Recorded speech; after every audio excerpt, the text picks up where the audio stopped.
이진우 전 사령관님, 네. 증인이라고 하겠습니다. 증인께서 오늘 대한민국 군인답게 당당하게 사실 그대로 밝혀주시기를 기대하겠습니다. 증인 이 사건 비상계엄과 관련해서 여러 차례 조사받으셨죠? 그렇습니다. 그중에서 2024년 12월 17일과 23일 서울중앙지검에서 조사받으면서 작성된 조서 2개 제시하겠습니다.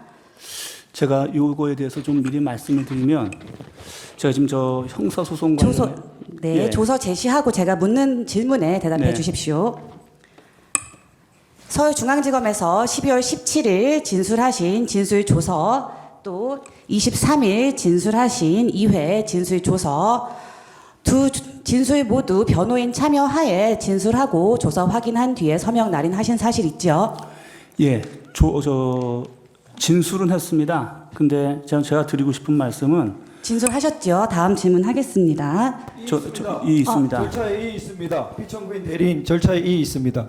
증인이 지금 붙여서 말을 하려고 하는데 그 청구인 대리인 측이 과도하게 제한하고 있습니다. 그 부분 네. 증인이 말할 수 있도록 좀 허용해 잠깐. 주시기 바랍니다. 잠깐만요. 앉으세요. 존경하는 재판관님. 이어서 말씀하세요. 네. 또 요즘 계신 우리 국회 변호인 여러분, 저도 지금 형사소송에 관련돼 있습니다. 그리고 지금 현재는 증거인부 절차가 진행 중에 있습니다. 아직 진행되고 있고 또 저에 대한 조서에 대한 동의 여부도 아직 이루어지지 않았고 저는 이와 관련돼서 저의 변호사와 상의도 못했습니다. 그래서 지금 현재 상의해서 조만간 결정한 예정인데 지금 제가 형사소송법에 의거해서 공소 제기된 상황에서 오늘 이 자리에서 정말 엄중하고 중요한 상황인 건 제가 알지만 말씀드리는 것이 상당히 제한되는 것을 양해드립니다. 이상입니다. 네, 하십시오. 그러면 제가 드리는 질문 잘 듣고 대답하실 수 있는 범위에서 대답하시기 바랍니다. 증인 방금 제가 제시한 조서 보셨는데 검찰에서 사실대로 진술하였습니까? 검찰에서 조사 받을 때 사실대로 진술하셨습니까? 답변 드리기 제한됩니다. 증인 계엄 상황 중에 대통령으로부터 3번 전화 받았다고 진술하였죠. 그 부분도 답변 드리는 것을 제한되는 거 양해드립니다. 그러면 제가 답변을 하시지 않기 때문에 검찰에서 진술하신 조서를 제시하겠습니다. 확인시켜 드리겠습니다. 제1회 진술 조서 22쪽입니다. 증인, 검찰에서 진술할 때 대통령으로부터 3번 정도 전화가 왔었고 장관으로부터는 셀 수 없이 많이 왔습니다. 라고 3번 전화 온 사실을 인정하는 진술하셨죠. 이 부분도 여기서는 말씀드리는 게 제한됩니다. 알겠습니다. 제가 첫 번째 통화부터 차례대로 질문할 건데 첫 번째 통화 이전 상황부터 몇 가지만 좀 묻겠습니다. 증인 계엄 선포 후에 사령부에 있다가 운전병 전속 부관과 함께 차량으로 국회 앞으로 이동했죠. 네. 증인이 수방사 다른 병력보다도 제일 먼저 국회에 도착했죠. 그 부분은 모르고 그 부분도 좀 제가 답변 드리는 건 제한됩니다. 증인이 현장에 도착을 했을 때 국회 출입문과 외곽 담장에 경찰들이 배치가 되어 있었고 시민들이 주변에 많이 모여 있었죠. 네. 그래서 차량으로 도착한 수방사 병력들이 국회 담장 안쪽으로 진입하기가 어려운 상황이었죠. 그렇습니다. 그래서 증인이 도착하는 수방사 병력에게 차에서 내려서 경찰 협조를 받아서 담을 넘어 들어가라 이렇게 지시했죠. 그 부분도 좀 답변 드리기가 좀 제한이 됩니다. 증인 이렇게 현장에 도착해서 상황을 파악을 하고 또 도착한 병력들에게 국회 담장 안쪽으로 들어가라고 지시하던 무렵에 대통령으로부터 처음 전화를 받았죠. 그 부분도 답변 드리기 제한됩니다. 증인 국회 국조특위에서 군인답게 당당하게 모든 것을 사실대로 밝히겠다 때가 되면 증인이 이 대통령의 위헌적인 지시에 관해서 진술할 수 있는 헌법재판소에서 진술할 수 있는 기회는 오늘입니다. 오늘이 바로 그 당당하게 모든 것을 사실대로 밝힐 그때가 아닌가 싶습니다. 국회에서 그 답변해야 되는 건 사실이고. 질문을 드린 것은 아닙니다. 네. 아, 그래요? 네. 대통령이 증인에게 직접 전화하는 일이 자주 있었습니까? 답변 드리기 제한됩니다. 증인이 거부해도 제가 확인할 수 있는 질문들은 계속 드리겠습니다. 증인 첫 번째 통화에서 대통령이 증인에게 현장 상황을 물어봤고 증인이 국회에 도착했는데 사람이 많아서 들어갈 수가 없다 이렇게 보고했죠. 답변 드리지 않겠습니다. 네, 2회 진술조서 14쪽 제시하겠습니다.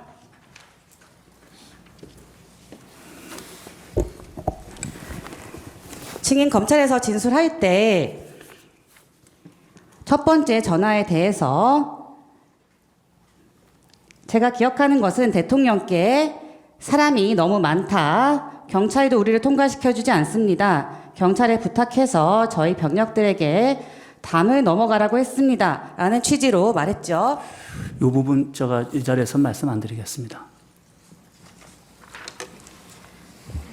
대통령이 이 보고를 듣고 뭐라고 했습니까? 답변 드리지 않겠습니다. 대통령이 수방사 병력이 국회 지금 담을 넘어서 경내로 진입하려고 시도 중인 상황을 보고를 받았는데 왜 들어가는지, 들어가서 무엇을 할 것인지 특별히 묻지 않았던 겁니까? 답변 드리기 제한됩니다.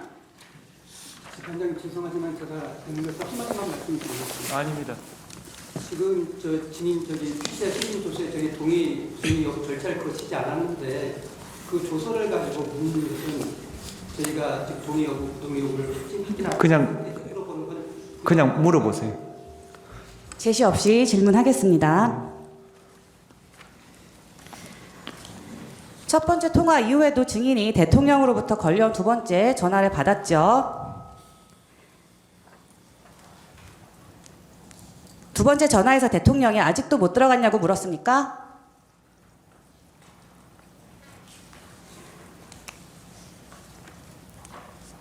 두 번째 통화에서 대통령이 4명이 들어가면 1명씩 드러낼 수 있지 않느냐. 안에 있는 사람 끌어내라. 라고 지시하였죠. 아니 거부한다고 말을 해주세요. 예. 왜냐하면 녹취가 예. 안 되기 때문에. 저 답변 드리지 않겠습니다. 증인 12월 17일 조사 당시에 검찰에서 대통령이 4명이 들어가면 1명씩 드러낼 수 있지 않냐. 안에 있는 사람 끌어내라. 라고 하셨다고 진술하신 적 있으시죠? 답변 드리지 않겠습니다. 2회 진술 조사 당시, 2회 조사 당시에도 대통령이 4명이 1명씩 들고 나올 수 있지 않냐라는 말을 기억하고 그 말을 듣고 제 마음이 좋지 않았습니다. 라고도 진술했죠. 답변 드리지 않겠습니다. 증인은 검찰에서 이 제가 말씀드린 2번뿐만이 아니라 거의 모든 조사에서 대통령의 3번 통화에 대해서 그리고 그 통화의 구체적인 내용에 대해서 일관되게 답변을 하였는데 이 부분에 대해서 인정하는 것이 어렵습니까? 그 부분도 답변 드리지 않겠고 저희 재판에 있을 때 그 부분은 다툴 여지가 많습니다. 증인이 검찰에서 사실대로 진술하지 않았다는 말인가요? 그거는 저의 조사 기록을 보시면 알 겁니다. 제가 동의한 게 있고 아닌 게 있는데 그 내용의 마지막에 검찰에서 제시한 내용에는 그런 부분이 남겨져 있지 않았습니다.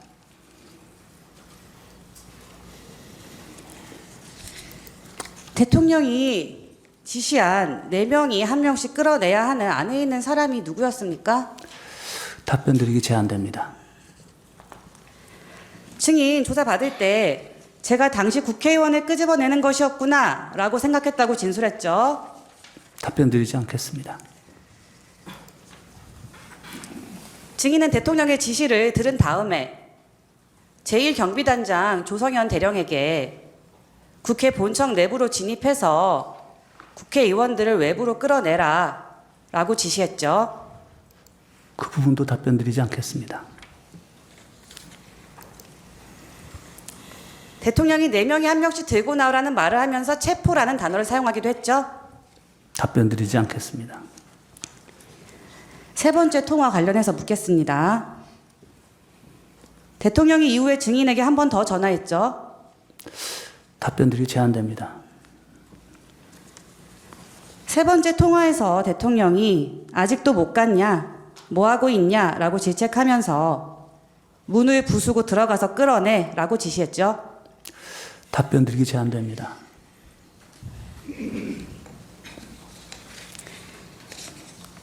이 부분 역시 검찰에서 조사받을 당시에 세 번째 통화에서 문을 부수고 들어가서 끌어내라고 말씀하셨다고 진술했죠. 답변 드리기가 제한됩니다.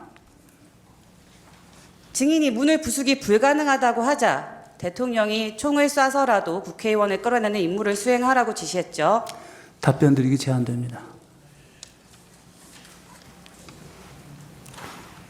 대통령이 총이라는 단어를 사용한 것은 기억난다라고 진술한 것은 맞죠? 그 부분도 답변 드리기 제한됩니다.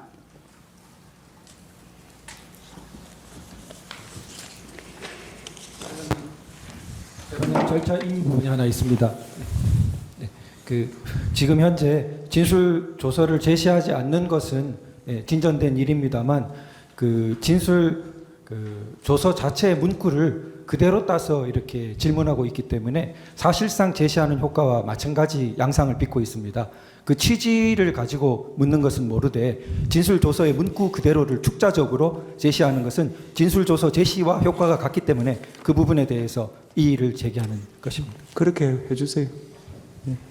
조서의 내용의 취지를 묻는 방식으로 신문하겠습니다. 아니. 진술 조서를 언급하지 마시고 네. 그냥 물어보시라고요. 알겠습니다. 제가 하나 추가로 여쭤보겠습니다. 증인 혹시 피청구인 면전이 아니고 가리개 설치된 상태에서는 좀 더 자유롭게 말씀하실 수 있나요? 전혀 그건 상관없습니다. 네. 저는 군인으로서 제 직책과 또 그 명예심을 가지고 말씀드리고 있는 중입니다.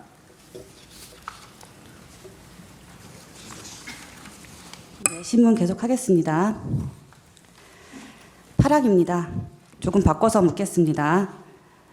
증인은 12월 3일에 비상계엄이 선포되기 이전에 비상계엄이 선포되면 수방사에서 어떤 조치를 취할 것인지 계획을 세웠죠.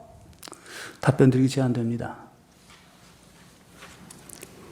증인 대국민 담화 직후에 김영현 장관이 주재하는 전군 주요 지휘관 회의 참여하였죠. 네. 그 부분은 대답하셨고, 그러면 그 회의에서 김영현 장관이 수방사령관인 증인에게 기존에 하달했던 임무를 정상적으로 실시하라고 했죠. 그건 답변 드리기 제한됩니다. 그럼 당시에 회의에서 김영현 장관이 뭐라고 했습니까?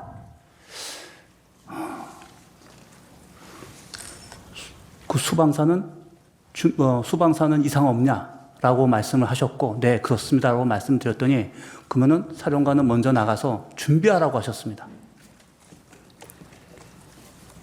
김영현 장관이 기존에 하달했던 증인의 임무를 실시하라고 했던 것으로 기록상 확인이 되는데, 김영현 장관이 기존에 하달했던 임무가 있지 않았습니까? 그것도 여기서 말씀드리기가 제한이 됩니다. 갑 제15호증의 2 보도 참고자료 4쪽 제시하겠습니다.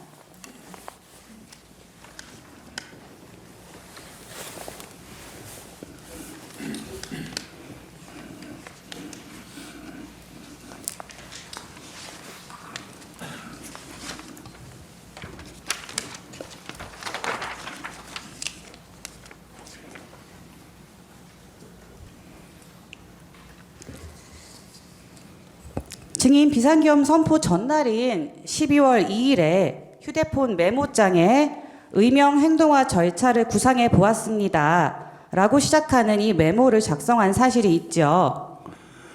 이것은 증거로 채택된 내용입니다. 이 있습니다. 이 부분은 디지털 증거인데 형사적 같으면은 디지털 포렌식을 거쳐야 하고 엄격한 증거조사 절차를 거쳐야 하는 것입니다. 그럼에도 불구하고 이렇게 중요한 진술과 증거에 있어서 아무런 포렌식 절차를 거치지 않은 디지털에서 인용했다는 것을 메모로 띄우고 이런 방식은 굉장히 부적절하다고 생각됩니다. 증거로. 디지털 증거는 국민들의 어떤 신뢰성이 굉장히 높지만 실질적으로 변조라는 게 앉으세요. 굉장히 앉으세요. 쉽기 때문에 이 부분은 좀 더 거쳐서 증거 능력 조사를 거쳐서 제시돼야 합니다. 아니 똑같은 말 하지 마시고요.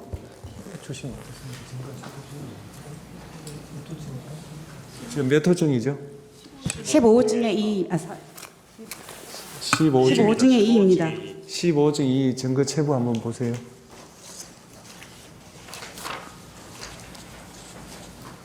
채택됐어요? 예, 물으십시오. 채택됐습니다. 김용현 장관의 지시로 이 메모 작성하셨죠? 요것도 지금은 말씀드리기가 제한이 됩니다. 자세한 것은 저희 재판 때 이것에 대한 정확한 배경은 설명할 겁니다. 오늘 이 자리는 증인의 형사재판이 아니고 피청구인 윤석열 대통령의 탄핵 심판입니다. 증인 국회에서 이 메모 김용현 장관의 지시로 작성하셨다는 거 인정하셨죠?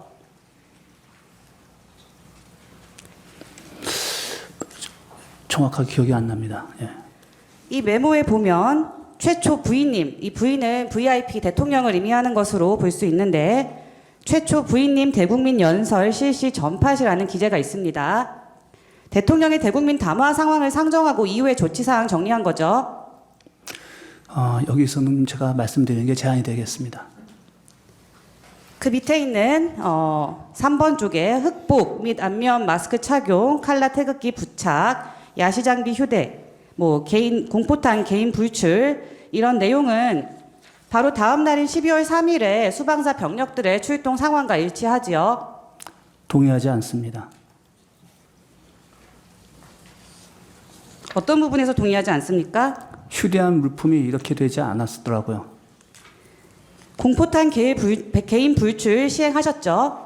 그것도 여기서는 이유는 말씀 못 드리고 이것도 제가 오늘은 진술을 좀 거부하겠습니다.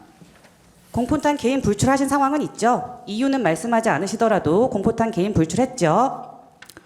12월 3일 계엄과 관련돼서 불출을 했던 것이 아니고 그 전 단계에 제가 먼저 소집을 시키면서 훈련 목적으로 하기 위해서 공포탄을 불출하라고 말을 한 적은 있습니다. 그게 이렇게 연결이 돼 버렸습니다. 이 메모에서 본관이라고 기재되어 있는 것은 국회 본관을 의미하죠? 여기서는 좀 말씀드리는 게 제한이 됩니다.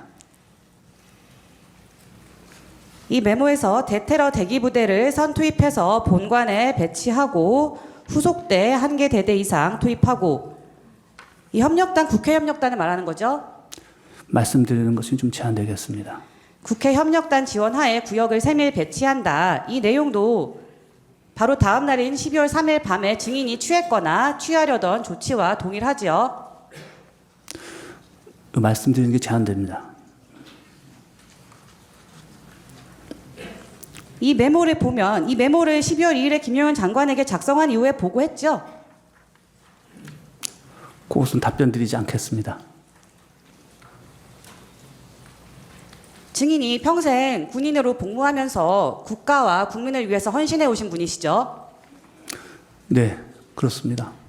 증인이 이 자리에서 수사기관에서 진술했던 내용들을 모두 묵비하고 기억나지 않는다거나 말하는 것이 제한된다고 하는 것보다는 보다 떳떳하게 이를 밝히는 것이 국가와 국민에게 진정으로 봉사하고 헌신하는 길 아닙니까? 개인의 안위를 위해서 지금 모든 진술을 거부하시겠습니까? 이의가 하나 있습니다. 지금 그 화상기에 아까 전 메모가 계속 띄워져 있는데 질문도 그 내용 관련이 끝났기 때문에 화상기에서 치워주시는 것을 좀 부탁드립니다. 질문하시죠. 이 메모를 보면 김용현 장관이 증인에게 미리 하달했다고 하는 임무는 대통령의 대국민 담화를 통해서 비상기엄이 선포되면 이 보고 내용처럼 수방사 병력을 국회 본청에 투입해서 국회를 통제하라는 임무 아니었습니까? 이거라니까? 네. 예.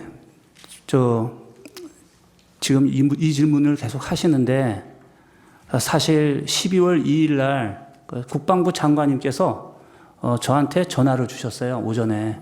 뭐였냐면 서울에서 비상 상황이 벌어지면 수방사는 어떻게 절차가 되고 역할이 뭐냐. 그래서 제가 그거를 한 4, 50분간을 전화로 말씀을 드렸습니다. 오전에. 그런데 장관님께서 또 전화 오셔서 야, 네가 말한 건 통합방위 절차가 다 알겠는데 야, 내가 머리에 다 안 들어오니 좀 정리해서 빨리 보내달라고 하셔가지고 제가 그때 아마 오전에 어딘가 현장 지도하고 있는데 전화를 받았습니다. 그래서 차 안에서 쳐서 보내준 내용입니다. 그래서 저는 이게 통합방위 절차에서 제일 중요한 게 국민과 소통, 그 다음에 거기에 따라서는 유관기관들과 절차를 어떻게 진행하느냐, 그 다음에 저희 자체의 통합방위 사태 때 매뉴얼에 맞춰서 제가 생각나는 대로 쭉 정리해 본 다음에 빨리 보냈던 겁니다. 텔레그램으로. 그래서 근데 참 안타깝게 이게 12월 3일 날 상황인데 어떻게 보면 제 입장에서는 제가 생각하는 작전 구상에 대한 내용을 정리해 드렸는데 다음 날도 비상계엄이 선포되면서 제가 비상계엄을 이해했을 때는 어떤 정확한 목적이라든가 또 어떤 과업이 없었기 때문에 상황만 인식하고 출동을 했습니다. 그래서 제가 판단한 건 군인으로서 야, 이러면 이 상황이면 내가 통합방위 항상 훈련돼 있던 그 절차대로 하다 보니까 거의 일치된 겁니다. 통합방위 매뉴얼에 비상계엄 선포 시의 매뉴얼이 포함되어 있습니까? 비상사태로 돼 있을 겁니다. 서울에서 발생하는 비상 상황에 대국민 담화를 선포하는 내용이 통합방위 매뉴얼에 포함되어 있습니까? 그 부분은 또 장관님께서 또 말씀을 하시다가 국회라는 부분을 언급하셨어요.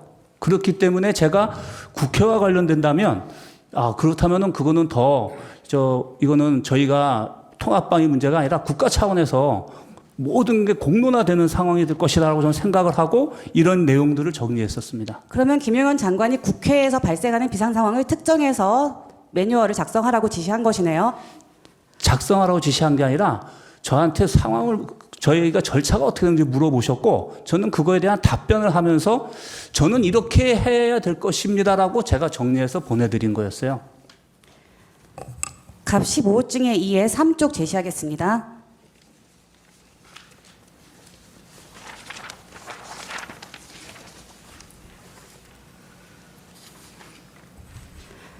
증인 김용현 장관에게 아까 그 메모로 작성한 서울의 국회에서 비상 상황이 발생할 때 수방사가 조치할 상황에 대한 보고를 휴대폰 메모장에 작성한 이후에 또 본인의 휴대전화로 문을 열거나 부수는 데 사용하는 도구, 쇠지렛대, 국회 해산이 가능한가요? 등을 검색한 사실이 있죠. 예, 이것도 그거를 작성하다 보니까 용어가 생각이 안 났어요. 그래서 이 도구가 이름 뭐지? 그래서 제가 인터넷에 그 워딩을 넣을 때 문을 부수는 이런 단어를 썼더니 쇠지렛대라고 나오더라고요. 그래서 그 쇠지렛대를 거기다가 언급을 했던 기억이 납니다. 있습니다. 이 부분도 수사 보고서인데 보통의 형사 재판 같으면은 이 증거 절차를 거쳐서 제시될 수 없는 문건입니다. 이런 부분이 지금 현재 이렇게 아까 전에 조서와 마찬가지로 제안합니다. 예. 네, 계속하십시오. 증거 채택된 데 대해서 계속 같은 취지로 항의하시면은 저는 신문을 방해하는 거로 생각할 수밖에 없습니다. 하십시오.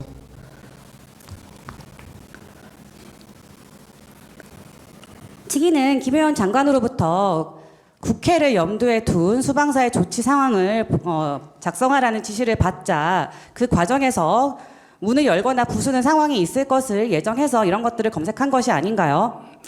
그렇지는 않지만 그 부분에 대해서 자세한 설명은 이 자리에서 드리진 않겠습니다.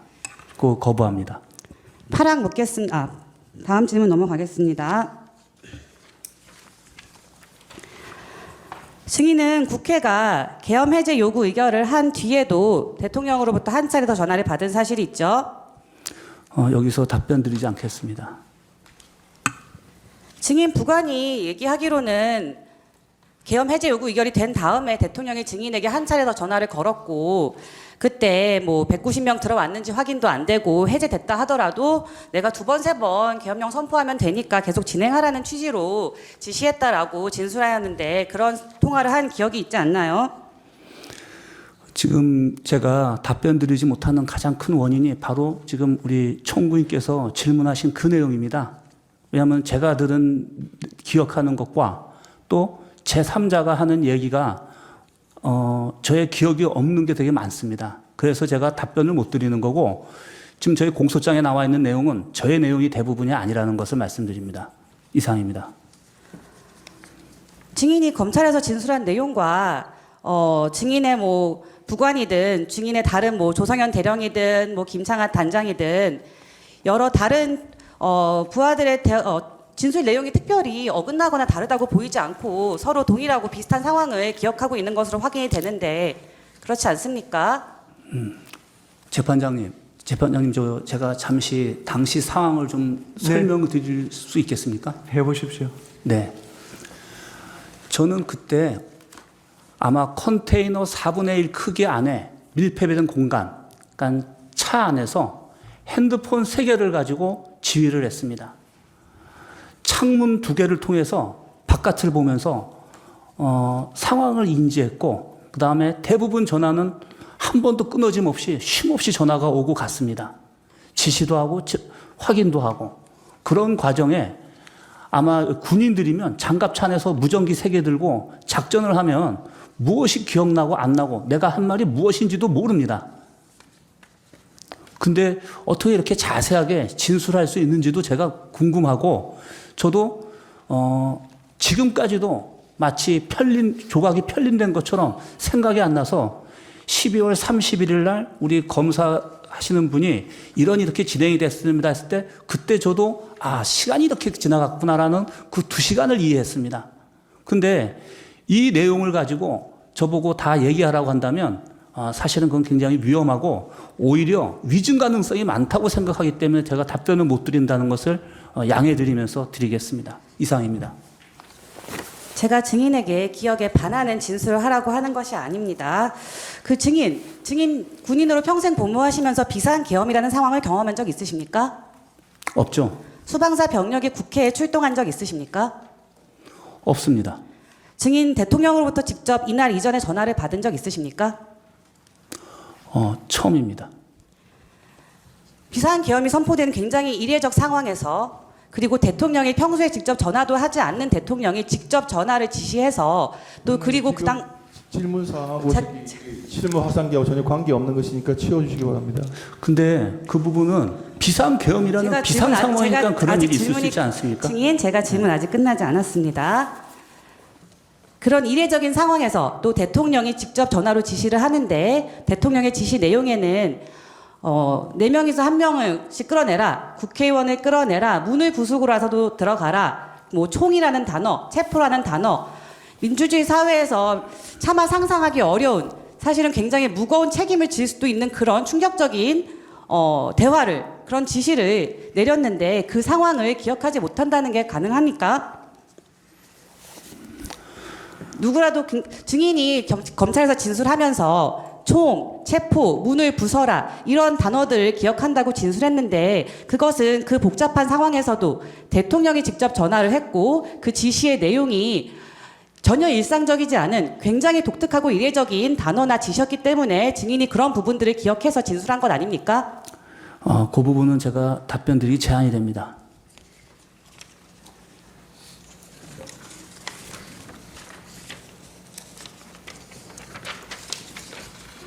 (14만) 가항까지 생략하겠습니다.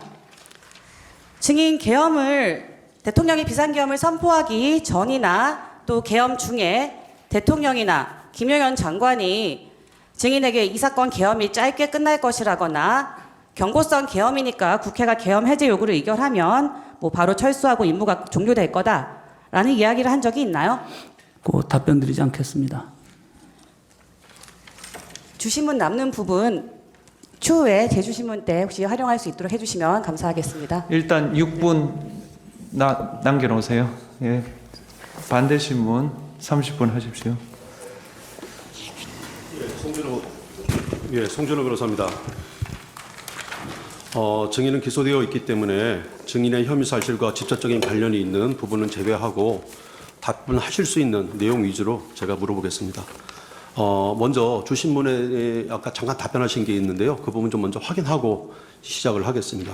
아까 검찰에서 진술하신 부분에 대해서 진술한 부분이 기재되지 않아서 이의를 제기했지만 기재되지 않았다라고 진술을 하셨는데요. 방금 말씀하신 게 맞죠? 그 부분도 답변 드리지 않겠습니다. 예, 알겠습니다.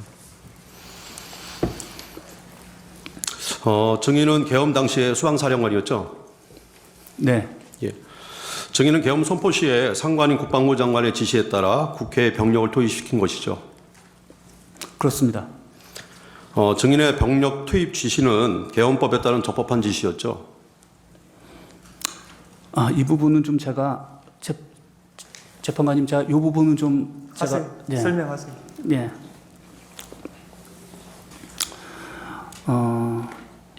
12월 3일 날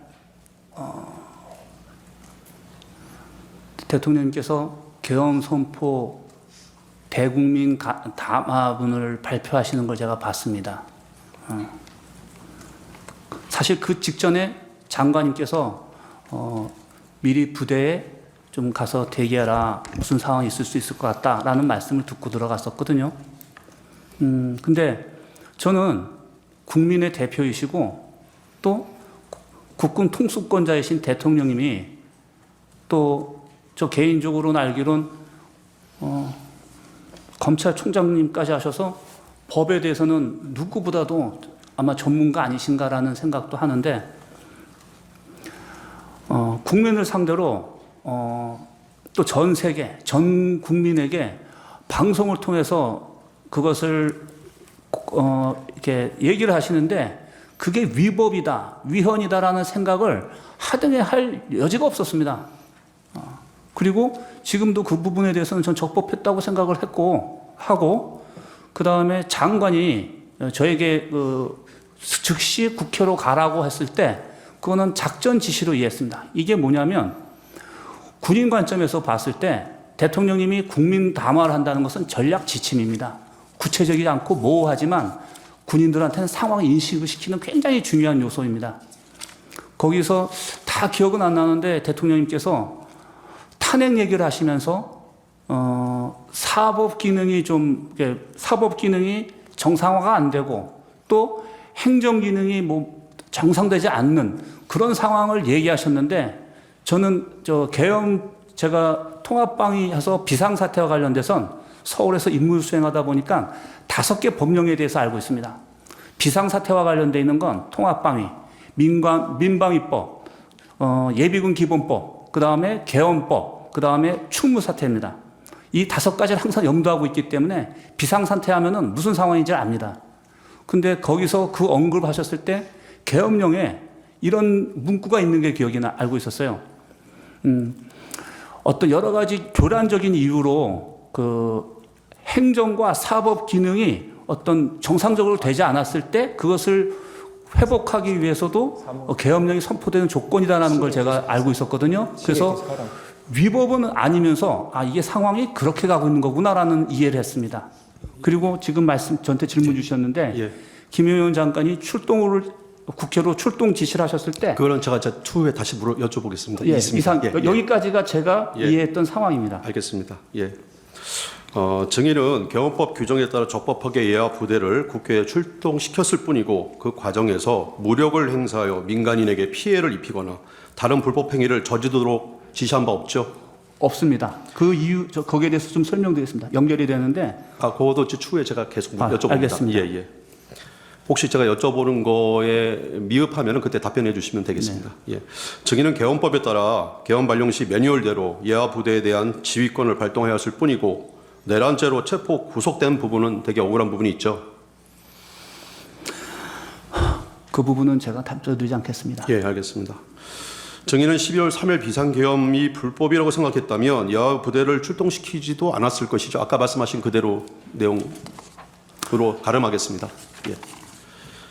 7번 사항 질문하겠습니다. 증인은 수사기관 조사에서 누차 너무 많은 전화를 받아서 누가 무슨 말을 했는지 헷갈린다는 취지의 진술을 자주 해왔습니다. 증인은 전속보관에게도 기억이 하나도 나지 않는다라고 말한 바 있으시죠?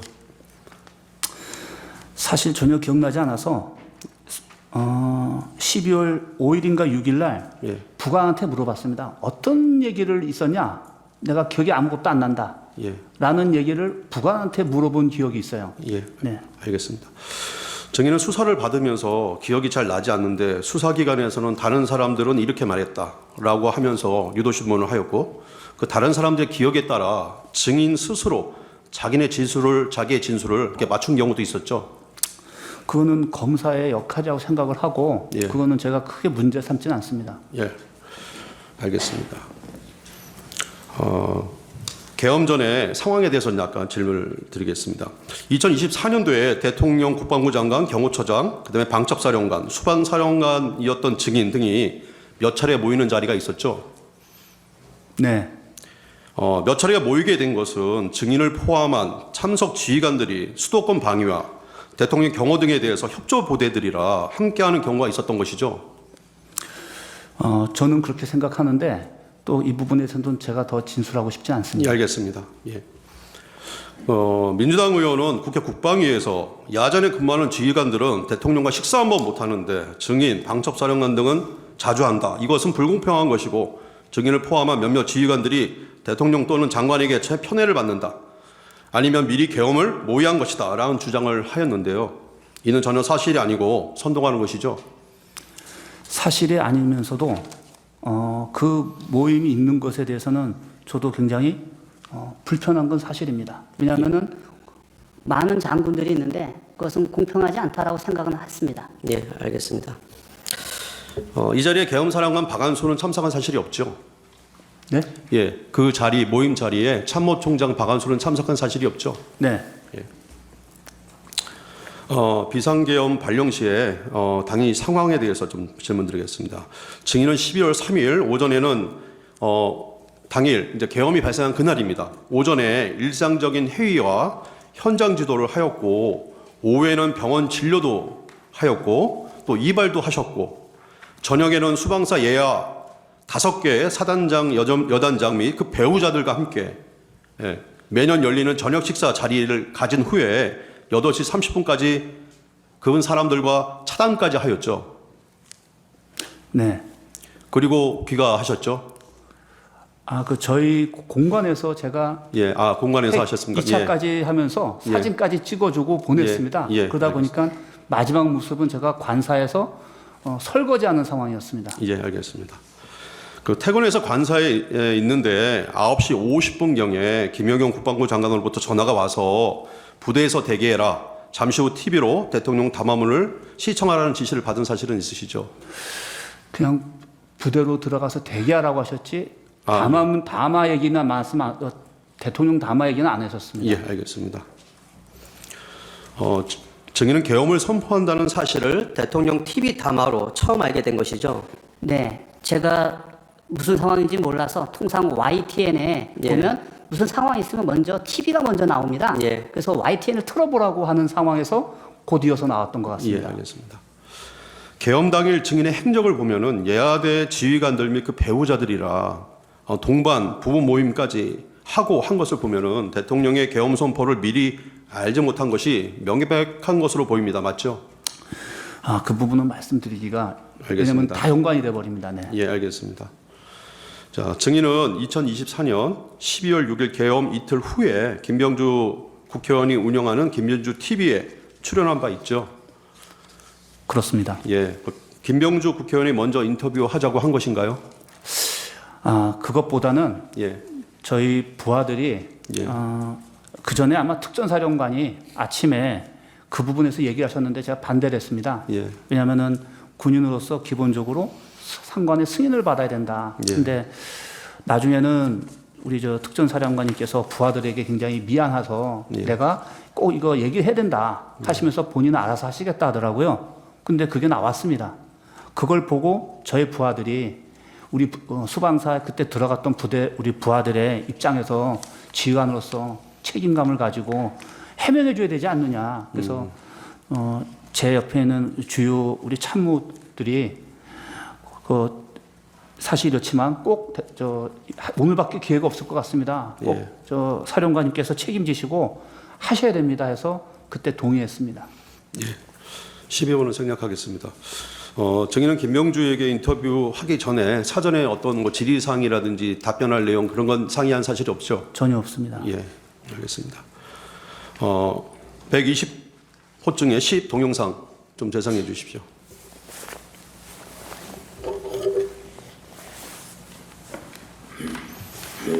예, 김병주 TV에 나온 얘기입니다. 어떻게 알았습니까? 저는 그때 이제 사안이 심각한 상황이 있다고 해서 YTN을 사무실에 YTN을 틀어놓고 있는데 갑작스럽게 대통령께서 긴급 담화를 하시는 마지막 가운데서 동시에 제가 봤습니다. TV를 보고 아셨다? 네네. 그래서 지통제지를 받고 네. 그러면 명령은 언제 수령했습니까? 주요 지휘관 회의 BTC를 시작을 그렇죠. 했는데 그렇게 하면 주요 지휘관 하상 회의를 먼저 시작했잖아요. 네. 거기서 임무를 준 모양이죠. 아닙니다. 장관이. 그 긴급한 상황에서 네. 수방사령관은 먼저 네. 자리를 떠서 출동을 해라 네. 하셔서 제가 나오는데 어디로 출동하라고 지시? 거기서는 말씀하시고 네. 별도 임무가 있다 이렇게 네. 하셔서 나왔는데 이제 다시 폰으로 연락이 오셔서 국회로 가라고 이렇게 하셨습니다. 국회로? 네. 그럼 특임단을 보내라고 임무를 줬습니까? 그런 특임단. 구체적인 건 아시고 네. 국회로만 가셨는데 네. 저희는 수방사가 서울에 있는 국가중요시설을 담당하고 있기 때문에 국회도 국가중요시설입니다. 네. 그래서 사실은 그때 운영할 수 있는 부대는 항상 비상대기하고 있는 우리 이번에 있는 3호 특임부대였습니다. 특임부대에게 임무를 줬다고 예. 하셨죠. 그럼 보내면서 임무를 준 것은 뭡니까?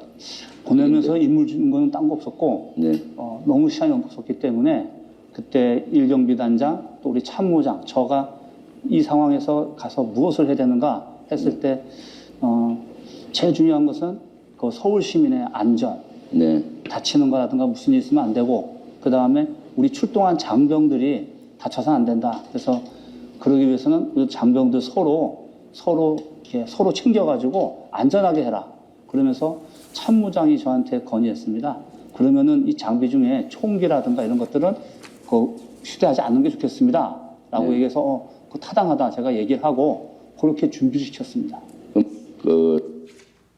예. 아까 지금까지 쭉 말씀하신 내용 그대로 아마 인터뷰를 하신 것 같습니다. 증인은 대통령 계엄 선포 후에 국방부 장관 주관 화상회의에 참석했고 장관이 증인에게 나가서 출동 준비하라고만 했죠. 네. 예. 직후 장관이 전화로 증인에게 국회로 가라라고만 했죠. 국회로 즉시 출동하라고만. 예, 하셨습니다. 출동하라. 예. 국회로 가라는 말 위에는 구체적으로 국회 어디로 가서 어떤 임무를 수행해라 이런 지시는 없었죠. 네. 수방사는 비상 상황에서 서울의 국가 중요시설 72곳을 방해하는 것이 기본 임무고 국회도 그 중에 하나였죠. 네. 2004년도 한 해만도 50군데 중요시설에 대한 훈련을 실시하였죠. 예, 제가 부임해서 예. 제일 많이 예전 전 사령관님들한테 조언을 들은 것이 예. 지난 10년간 서울에서 통합방위 훈련을 유관기관과 한 적이 없다. 군인들만 했다. 그래서 너는 수방사령관 할 때 책임지고 유관기관과 함께 모든 국가 중요시설에 대한 예. 훈련을 해서 이것이 일상화되게 해라. 그런 어떤 굉장히 중요한 조언을 들었습니다. 예. 그래서 저도 그게 목표여서 그렇게 쭉 해왔습니다. 예. 당연히 훈련할 때는 총을 메고 하는 거죠. 기본 복장 갖추고. 그렇습니다. 예. 공경합동 통합방위 훈련 매뉴얼이나 2004년, 2024년도 50곳 했던 통합방위 훈련에 따르면은 수방사 임무는 시설 중에서도 가장 중요한 건물의 외곽방위, 경계를 담당하는 것이 임무죠. 병력들이 없기 때문에 예. 국가 중요 시설이 다 규모가 다릅니다. 예. 근데 작은 데는 저희가 할 수 있지만 예. 크면은 핵심 시설을 정합니다. 예, 핵심 판단해서 시설. 그럼 예. 그 전체 기능이 돌아가는 핵심 시설을 정해서 그 핵심 시설의 외곽을 대치선을 만들어서 그 시설과 외부랑 접촉이 안 되게끔 차단하는 게 저희 이제 특임 부대들의 임무고 예. 만약에 그러니까 위협을 할 수 있는 적이 안에 들어가 있거나 또 안에 들어가 있으면 이것은 707에서 와서 예. 진입하게 돼 있습니다. 예. 그 저희가 상황을 평가해서 알려주고 유도하는 게 저희의 임무였습니다. 예. 알겠습니다. 그 시설을 방위하고 경계한다는 것의 의미가 시설에 접근하는 사람들의 신분을 확인하고 또 아무나 들어오지 못하게 하고 또 관계자만 출입할 수 있도록 한 게 맞죠? 그렇습니다. 예. 증인은 평소 훈련 매뉴얼에 따라서 국회의 가장 중요한 건물인 본관 국회의사당 건물의 외곽 방위를 하려고 했던 거죠. 그랬는데 사실 그 국회 안의 상황이 어떤 줄 몰랐습니다. 뒤에 또 계속 질문이 네, 있습니다. 알겠습니다. 예. 맞죠? 이거는 그죠? 네. 예. 그 배원 발령 후에 증인은 작게와 지침했다는 국회 방호 임무를 수행하기 위해 병력을 국회로 보내야 했는데 부대 내에는 지휘관들이 모두 퇴근하고 없는 상태여서 그나마 바로 동원할 수 있는 5번 대기 조처럼 상시 대기하고 있었던 초동 조치부대인 3호 특임대 일부를 보내게 된 것이죠. 그렇지는 않습니다. 그렇습니까? 이 부분은 좀 얘기가 많기 때문에 그냥 절미하겠습니다. 이해하겠습니다. 그 출동 시에 장관이나 대통령으로부터 국회로 가서 국회의원들의 본관 출입을 막고 계엄 해제 요구 의결을 못하게 하라 이런 지시를 받은 바 없죠. 그런 출동 적은 시에 네, 예. 없습니다. 예. 저 125증의 11 동영상 재생해 주십시오. 그리고 제가 사실 나중에 현장에서 보니까 병력들이 저희 초동조치부대들은 기본적으로 들고 다니는 패키지가 있습니다. 그렇죠. 총하고 다 예. 휴대하죠. 총기를 들고 갔고 그 다음에 총은 탄약은 이제 안 가져가고 그 공포탄을 네. 대신해서 갔는데 제가 현장에서 먼저 보고 너무 상황이 사람들이 많았습니다. 그래서 총기는 차에다 다 내려두고 빈몸으로 내려서 임무를 수행해라 이렇게 임무했습니다. 네, 그럼 총기는 차량에 놔둔 상태에서 빈몸으로 내렸다. 그때 임무 준 거 있습니까? 그때도 역시 제일 중요했던 것은 시민들 안전 지키고 그 다음에 장병들 그 임무를 잘해라. 그렇게 마치 잘해라가 표현 다 기억이 안 나는데 그 가서 그 원래 저희 기본 임무가 그 국가 중요시에 대한 경계입니다. 외부로부터 들어오는 것을 통제하고 신원 확보를 하는 게 유사시의 임무입니다. 그리고 본청으로 간 걸로 알고 있는데요. 본청. 근데 그런 임무가 있지 않았기 때문에 네. 저희는 본청고 외곽에 있었습니다. 본청 외곽 경계를 담당했다. 네, 근데 그 인원도 너무 사람이 많아서 인원 중에 한 40여 명 정도밖에 못하고 나머지는 것까지도 가지 못한 상황이었습니다. 그리고 제가 이건 출동 당시 임무 부여에 대해서 나온 동영상인데요. 증인은 소방사 출동 인원들에게 시민들, 장병들의 안전이 최우선이다. 총은 두고 빈몸으로 내려서 임무를 수행하고 장갑차는 가지고 나오지 말아라 이렇게 지시하셨죠. 그렇습니다. 예. 국회 본관으로 들어가라는 지시가 없었기 때문에 국회 본관으로 가지 않고 국회 본관 외곽 경계에 지시를 내렸다는 것이죠. 지시가 있어서가 아니고 매뉴얼상 저희는 내부에 들어가는 계획이 없습니다. 예, 네. 알겠습니다. 증인은 국회 어디로 가서 어떤 임무를 수행해야 하는지 몰라서 당시 우선 초동조치 부대만 소집해서 출동했고 출동하면서 서울경찰청장 김목식에게 전화를 해서 서울에 무슨 상황이 있는지 물어보기도 했고 또 국회 협력관에게 전화해서 수방사 병력이 어디로 가야 하는지 안내해달라고 부탁한 바도 있죠. 그렇습니다. 예. 을 121호증의 1 김청학과 조성의 대화 내용 띄우겠습니다.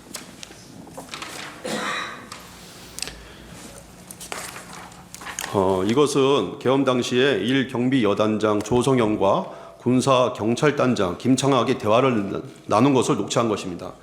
여기에 보면 녹취 시간이 당일 23시 51분 10초 때 녹취가 된 겁니다.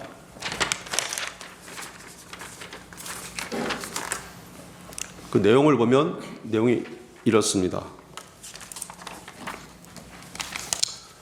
보면은 어떻게 가야 될지 이런 것들을 하나도 몰라서 우왕좌왕하고 있는 모습들이 보입니다. 23시 51분이면 그 시간이면 이미 이제 국회에서 23시 47분에 회의가 개의되고 계엄 해제 요구안이 통과되기 바로 직전입니다. 이 대화를 살펴보면은 그때까지도 증인이나 그리고 증인으로부터 직접 지시를 받는 조성현, 김청학 모두 국회로 가서 뭘 해야 하는지 임무조차 모르고 있었던 것으로 보이는데 어떻게 생각하시나요? 그 부분은 전술제대 지휘관인 저의 책임입니다. 상황 평가를 해서 과업을 줬어야 되는데 그렇게 하지 못했기 때문에 부하들이 많이 힘들어했습니다. 알겠습니다.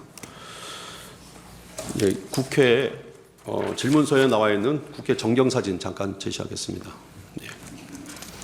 병력 이동에 대해서 잠깐 여쭤보겠습니다. 증인의 지시에서 35 특임대가 특임대 3지역대대가 출동하게 되었는데요. 출발 시간이 증인의 공소장에 나와 있는 거 보면은 23시 10분이었습니다. 그때 출발한 사람은 16명 뿐이었습니다. 맞죠? 저는 실제 어떻게 인원이 어떻게 왔는지를 모릅니다. 시간은 기억 다 안 나시는군요. 네. 이제 이 시간이면 계엄은 선포된 후에 40분이 지나서야 초동 조치가 출발했습니다. 대략적으로 좀 늦게 출발했죠. 답변 드리기가 잘 안 됩니다. 알겠습니다. 계엄 선포 전에 증인은 미리 병력 출동 준비를 한 사실은 없죠. 미리 준비시킨 사실은 없죠. 그렇습니다. 예.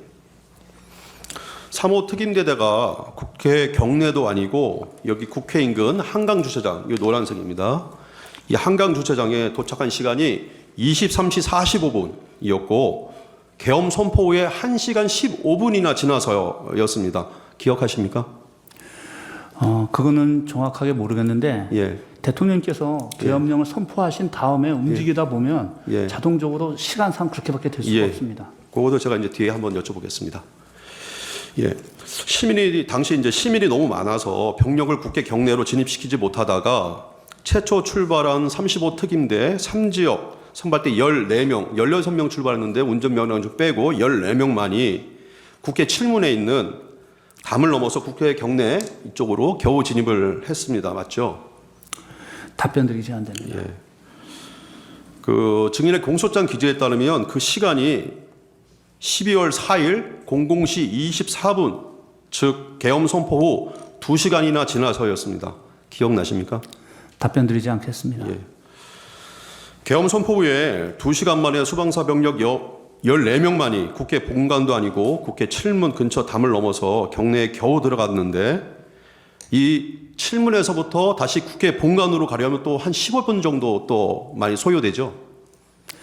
답변 드리지 않겠습니다. 예. 모르겠습니다. 예, 알겠습니다. 증인도 임무를 수행하면서 TV 같은 현장 중계를 봤나요? 보지 못했고 보지 저희 못했습니까? 부관이 스마트폰으로 혼자 보고 있는데 저는 예. 전화가 너무 많아서 볼 확인을 수가 못했나? 없었습니다. 예. 네. 17-8번은 생략하겠습니다. 증인의 공소장 기재에 의하면은 이 12월 4일 01시 03분 그러니까 국회가 계엄 해제 요구안 의결하고 난 후입니다. 35 특임대 후속 부대 23명이 마찬가지로 똑같이 이 칠문을 넘어서 국회 경내로 진입했는데 그 시간 기억하십니까? 그런 상황 자체를 인지하지 못했습니다. 시간 자체를. 예. 예, 알겠습니다. 17번, 17-10번 생략하겠습니다. 국회가 계엄 해제 요구안을 가결시키기 전에 국회 경내에 있었던 수방사 병력이 겨우 14명 정도밖에 없었습니다. 그 상황 기억하십니까? 답변 드리지 않겠습니다. 네. 국회 출동 지시 후에 국회 근처 이 주차장까지 도착하는 시간이 아까 1시간 15분 정도 출동 시간 걸렸는데요. 아까 말씀하셨듯이 이 시간은 뭐 현재 늦은 시간도 아니고 통상적으로 걸리는 시간이죠. 정확히 모르겠습니다. 예. 18번 생략하겠습니다. 예, 125중에 12 동영상 재생해 주십시오. 작전 중간에 윤석열 대통령으로부터 지시나 전화를 받은 적은 있습니까?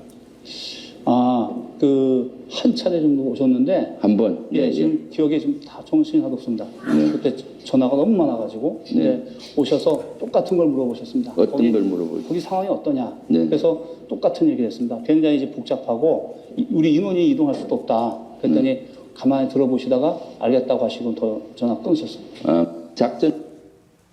예, 김명주 TV에 나간 것이 계엄 후 2일 후니까 그때 기억이 가장 정확하지 않겠습니까? 근데 이때까지도 예. 사실은 굉장히 기억이 없었습니다. 예. 네.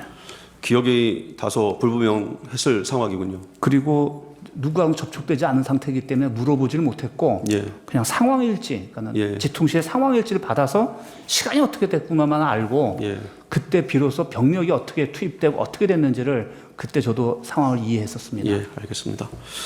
그 당시 증인은 대통령으로부터 1회 전화를 받았고 아까 동영상 나와 있듯이 어떤 상황이냐라고 대통령이 물었고 증인이 국회 앞에 도착했는데 무척 복잡해서 인원이 이동할 수가 없다라고 말했더니 이에 대통령이 가만히 듣고 있다가 알았다라고 전화를 끊었다고 하는데 이거는 맞나요? 기억나나요? 네, 그것은 맞습니다. 예. 증인은 대통령에게 사람이 너무 많아서 혼잡합니다. 들어가려고 해도 어느 문으로 들어가야 될지 모르겠습니다라고 말씀하신 건 기억나나요 혹시? 여기서 답변 드리기 제한됩니다. 예, 알겠습니다. 그랬더니 대통령이 증인에게 국회 정문에서 의원회관 쪽으로 쭉 가다 보면 경찰이 신분증 확인하고 국회 관계자들을 들여보내주고 있을 거다. 거기로 가서 경찰에게 얘기하면 들어갈 수 있다라고 말했다고 하시는데요. 혹시 기억나시나요? 답변 드리지 않겠습니다. 예. 증인은 방금 본 영상에서도 막 헷갈린다고 아까 말한 게 나오는데요. 검찰 조사에서 계엄 당시 장관으로부터 수십 번 전화가 오고 또 그 밖에도 서울청장, 국회 협력관, 예하부대 지휘관들과 셀 수 없이 많은 전화 통화를 해서 정신이 없었고 또 누구와 몇 번 무슨 내용으로 통화했는지 기억이 잘 안 난다는 취지로 진술을 한 적이 있는데 맞죠? 답변 드리지 않겠습니다. 예. 증인은 계엄 이후에 부관에게도 전화가 너무 많이 오고 정신이 없어서 계엄 당시의 상황이 잘 기억이 나지 않는다라고 말한 사실이 있죠. 아까 처음에 말씀하셨죠? 네. 예. 대통령이 증인에게 국회로 들어가는 방법을 알려준 통화 이후에도 대통령과 통화한 적이 있는지 그리고 대통령과 총 몇 번 통화했는지 기억이 잘 안 나시죠? 답변 드리지 않겠습니다. 군 검찰 등은 증인을 조사하면서 대통령이 또 전화하지 않았냐, 뭐 이런 저런 내용으로 통화하지 않았냐 이렇게 유도하면서 물은 적 없습니까? 그렇지 않습니다. 이 증인은 처음에는 기억이 나지 않는다고 진술하였으나 검찰이 계속 반복해서 물어서 검찰이 질문한 것에 맞는 그런 부합하는 듯한 진술을 한 적도 없나요? 그거는 검찰의 역할이라고 생각을 하고 답변 드리진 않겠습니다. 예. 대통령이 전화해서 190명이 들어왔다는 건 확인도 안 된다. 총을 쏴서 문을 부수고 들어가라. 계엄이 해제돼도 2번, 3번 계엄령 선포하면 된다. 이렇게 말했다는데 이건 기억이 없다고 진술을 하셨는데요. 맞죠? 답변 드리지 않고 예. 이 부분이 저의 재판에서 다툼의 여지가 있는 부분입니다. 예, 알겠습니다.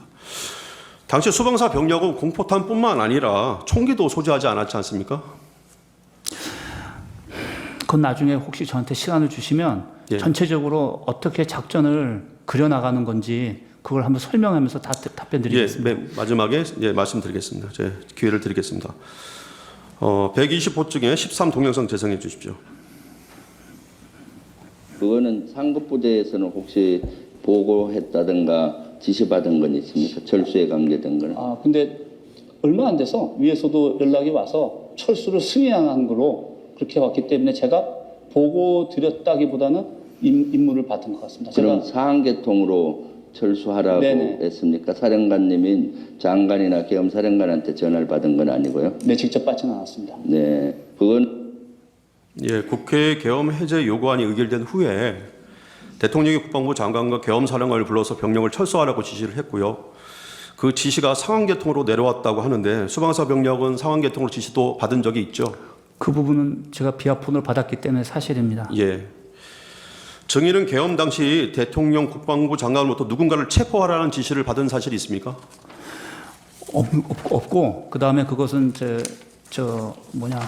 더 이상 답변 드리지 않겠습니다. 예, 알겠습니다. 비원 벙커에 대해 잠깐 여쭤보겠습니다. 체포와 관련돼서 계속 언급되는 것이 수방사 비원 벙커인데요. 또 증인은 또 국방이나 국회에 나가서 이 부분에 대해서 자세히 설명을 하려고 하는데 민주당 의원들이 계속 말문을 막아서 말씀을 못 하신 걸로 보입니다. 수방사 비원 벙커가 뭐 하는 곳입니까? 모두 다 아시지만 예. 국가 중요 시설이고 전쟁 지도부가 들어간 곳, 군사 지휘부가 들어가는 곳입니다. 그래서 언급하는 것 자체가 상당히 보안입니다. 예, 그렇죠. 제가 제일 안타까운 게 예. 국회에서든 어디서든 이런 얘기들을 언급 안 했으면 좋겠습니다. 예, 예. 이상입니다. 예, 알겠습니다. 국방부 장관은 본 법정에서 누군가를 체포해서 구금하기 위해서는 방마다 화장실 등의 구금을 위한 시설들이 갖추어져 있어야 하는데 수방사 비원 벙커는 그런 시설들이 전혀 갖추어지지 않아 누군가를 체포해서 수용할 수 있는 곳은 아니다라고 얘기를 했는데 맞나요? 답변 드리지 않고 다만 거기에는 평시에도 일개대대 병력들이 상주하고 있습니다. 예. 전략사뿐만 아니라 여러 부대들이 들어가 있기 때문에 불가능합니다. 예, 자세한 내용은 답변하지 않으셔도 됩니다. 예. 아까 그 전반적인 작전에 대해서 말씀을 하고 싶다고 하시는데요. 시간 저희가 1분 55초 정도 시간이 있으니까 거기에 대한 답변 좀 부탁드리겠습니다. 네. 앞서 대통령께서 담화하시면 전략 지침인데 모호하고 또 장관님이 작전 지시를 하면 역시 과업이 불분명합니다. 근데 그게 군인들의 역할입니다. 자유민주주의 국가의 문민통제체제에서는 민간이 군을 알 수가 없기 때문에 두리뭉실 얘기하고 항상 군인들은 그 대비를 해야 됩니다. 계획이 없었습니다. 그러면 어떻게 해야 되냐면 그때 현장에 가서 전략 지침을 이해해서 나름 평가를 해서 명령을 주려면 구체적으로 주지 못하더라도 국제법과 국내법에 위반되지 않는 부분부터 해석합니다. 그게 통상 우리 교리상에 제약사항, 금지사항이 있고 최종 상태라는 게 있습니다. 제가 상황 벌어지자마자 부하들과 얘기하면서 최종 상태를 얘기한 게 그거였습니다. 과업이 불분명 상태에서 혼란할 수 있으니까 각자와 맨 위와 맨 아래가 같은 선상에서 생각할 수 있는 방향이 있어야 되는데 그것이 세 가지였습니다. 곧바로 한 10분 내에 얘기했던 것 같은데 국가 중요시설이 보호돼야 되고 국민은 안전해야 되고 또 시민이 안전해야 되고 그다음에 우리 장병들이 다치면 안 된다. 이걸 가지고 시작하자라고 그런 상태에서 제가 제일 먼저 가게 됐던 건 사령관은 가장 결정적인 장소, 상황에 결심할 때가 어딘가를 봐야 되는데 제가 판단했을 때는 국회였고 다 모르기 때문에 그다음에 저희도 그 많은 훈련했지만 국회에 들어가서 훈련이라든가 정찰을 해본 적이 없었습니다. 그래서 내가 직접 가겠다고 먼저 가겠다고 말했던 거고 가서 보니까 앞서 설명하신 것처럼 정말 시민들이 너무 많았고 상황이 너무 달랐습니다. 그래서 제가 평가를 한 다음에 했던 금지사항 그게 두 가지였는데 장갑차 들어오지 마라. 장갑차 출동하지 마라. 그 다음에 모든 장병들은 총을 차에다 내려놓고 국회로 이동해라. 이 지시를 한 겁니다. 그러니까 이게 막 상황은 되게 복잡했지만 군인들은 단순하게 해석해버려야 됩니다. 그래야만 임무가 되고 부하들이 불필요하게 시민이라든가 전우들을 다치게 하지 않거든요.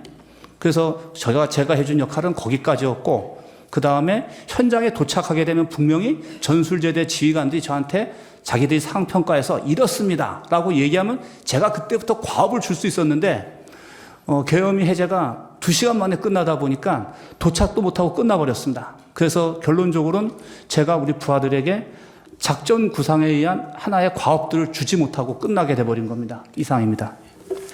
네, 재주신문 15분 하십시오.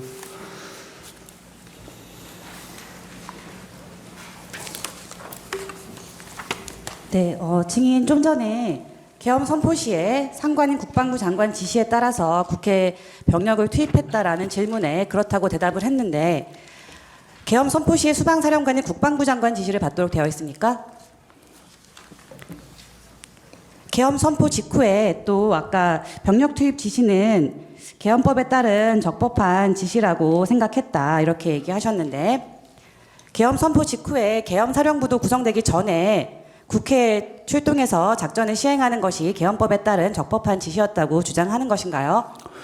그 부분은 제가 답변을 드리진 않겠지만 저는 그때 계엄이 선포되었기 때문에 계엄사 구성되기 전에 어떤 주요 조치, 선조치는 있을 거라고 군인들은 그렇게 이해합니다. 이상입니다.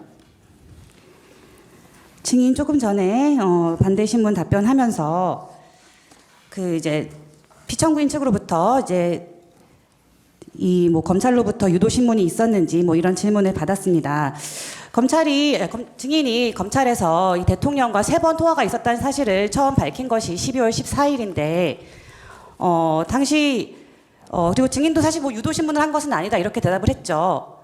저는 그게 검찰의 당연한 역할이라고 생각하지 유도 신문이라고 생각하지 않고 당시 그렇게 하지도 않았습니다. 그럼 유도 신문이 아니라 증인이 기억하는 대로 답변한 것이지요?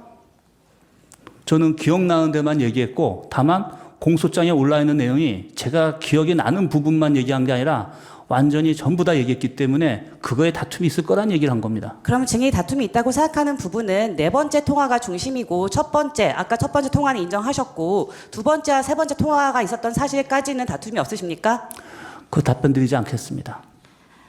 그 증인이 2번째 통화, 3번째 통화와 한 내용과 관련해서 부관의 진술이 있고 또 증인이 2번째 통화를 한 다음에 2번째 통화에서 받은 대통령의 지시를 조성현 대령에게 지시했다는 내용을 인정하는 조성현 대령의 진술도 있고 이렇게 관련된 뭐 증인의 뭐 부관이나 지휘관들의 진술이 있는데 이런 부분까지 다투실 예정입니까?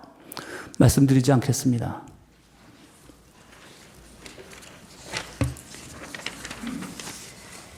증인의 부관이나 증인의 지휘관들이 뭐 듣지 않은 내용, 기억에 반하는 내용을 허위로 이야기해서 증인을 곤란하게 할 특별한 이유가 있습니까? 저는 저희 부하들을 믿고 절대 그러지 않을 부하들이라고 확신합니다. 증인은 아까 말씀하신 것처럼 수방사 병력은 실제 뭐 국회 본청에 진입을 하거나 국회의원들을 끌어내는 임무를 수행한 것은 없다. 이렇게 얘기를 하고 계신데 그럼 수방사 병력이 그런 일을 하지 않았는데 증인이 대통령이 하지도 않은 말을 지어내서 기억에 반해서 대통령과 증인의 책임을 무겁게 만드는 진술을 검찰에서 굳이 할 이유가 있었나요? 그 부분에 대해서도 답변 드리지 않겠습니다. 증인이 아까 이제 출동할 때 구체적 임무를 부여하지 않았느냐라는 질문에 대해서 맞다고 대답을 하였습니다. 근데 증인이 현장에 도착한 병력에게는 현장에서는 상황 평가를 하고 지시를 했죠. 아까 말씀하신 내용은 비무장으로 총기와 탄약을 두고 진입해라, 국회로 이동해라라고 지시하시고 그와 함께 국회로 들어가서 양재영 협력관 만나서 출입 인원 통제해라, 본청 게이트 받아서 막아라라는 내용으로 지시하신 적 있죠. 그 부분도 답변 드리지 않겠습니다. 근데 그것도 기본 매뉴얼상의 외곽 대치선에서 하는 역할과 동일한 의미에서 한 얘기입니다. 방위와 경계를 하기 위해서 투입했다 이런 말씀이신가요? 그렇습니다. 증인 아까 그 피청구인 측에서 제시했던 갑 121호증의 이 김창학 단장과 이진우 사령관 사이의 통화를 보면 증인이 이제 담 타고 이제 집어넣어 보내라고 지시를 하고 김창학 재판관님, 그거는 저희가 증거 인부 절차를 거치지 않은 내용입니다. 방금 조금 전에 증인께서 의로증입니다. 저희는 의로증입니다. 저희가 동의한 증거입니다. 증거 저희는 요거만 제출했습니다. 아니 증거 저희가 제출한 증거와는 전혀 다릅니다. 부분이 다르다는 건가요? 증거 설명서에 있었습니다. 증거로 제출되었고 저희가 아니요, 저희는 직접 혐의를 제출했기 때문에 이 부분만 저희가 증거로 제출했습니다. 한번 몇 호증이라고요? 121호증의 2호증 2입니다. 띄워보세요.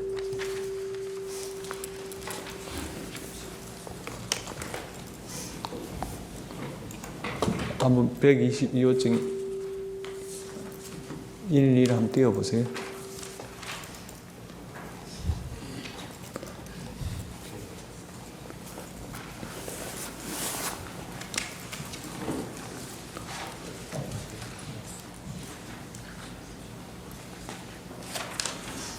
죄송합니다. 제가 착각을 한 것 같습니다. 예, 제출한 거 맞습니다. 예, 시계 넣으십시오. 하세요. 제시 화면 좀 네.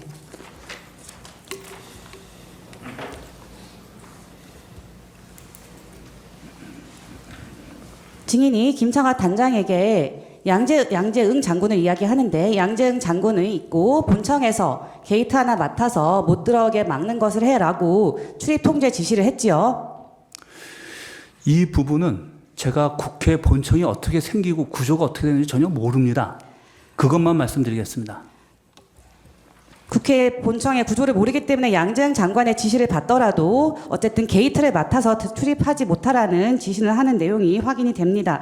증인이 아까 이제 뭐 방위와 경계 얘기를 했는데 그래서 이제 방위와 경계는 이제 뭐 관계자는 신원을 확인해서 관계자만 출입할 수 있게 한다 이런 취지로 이야기하셨죠.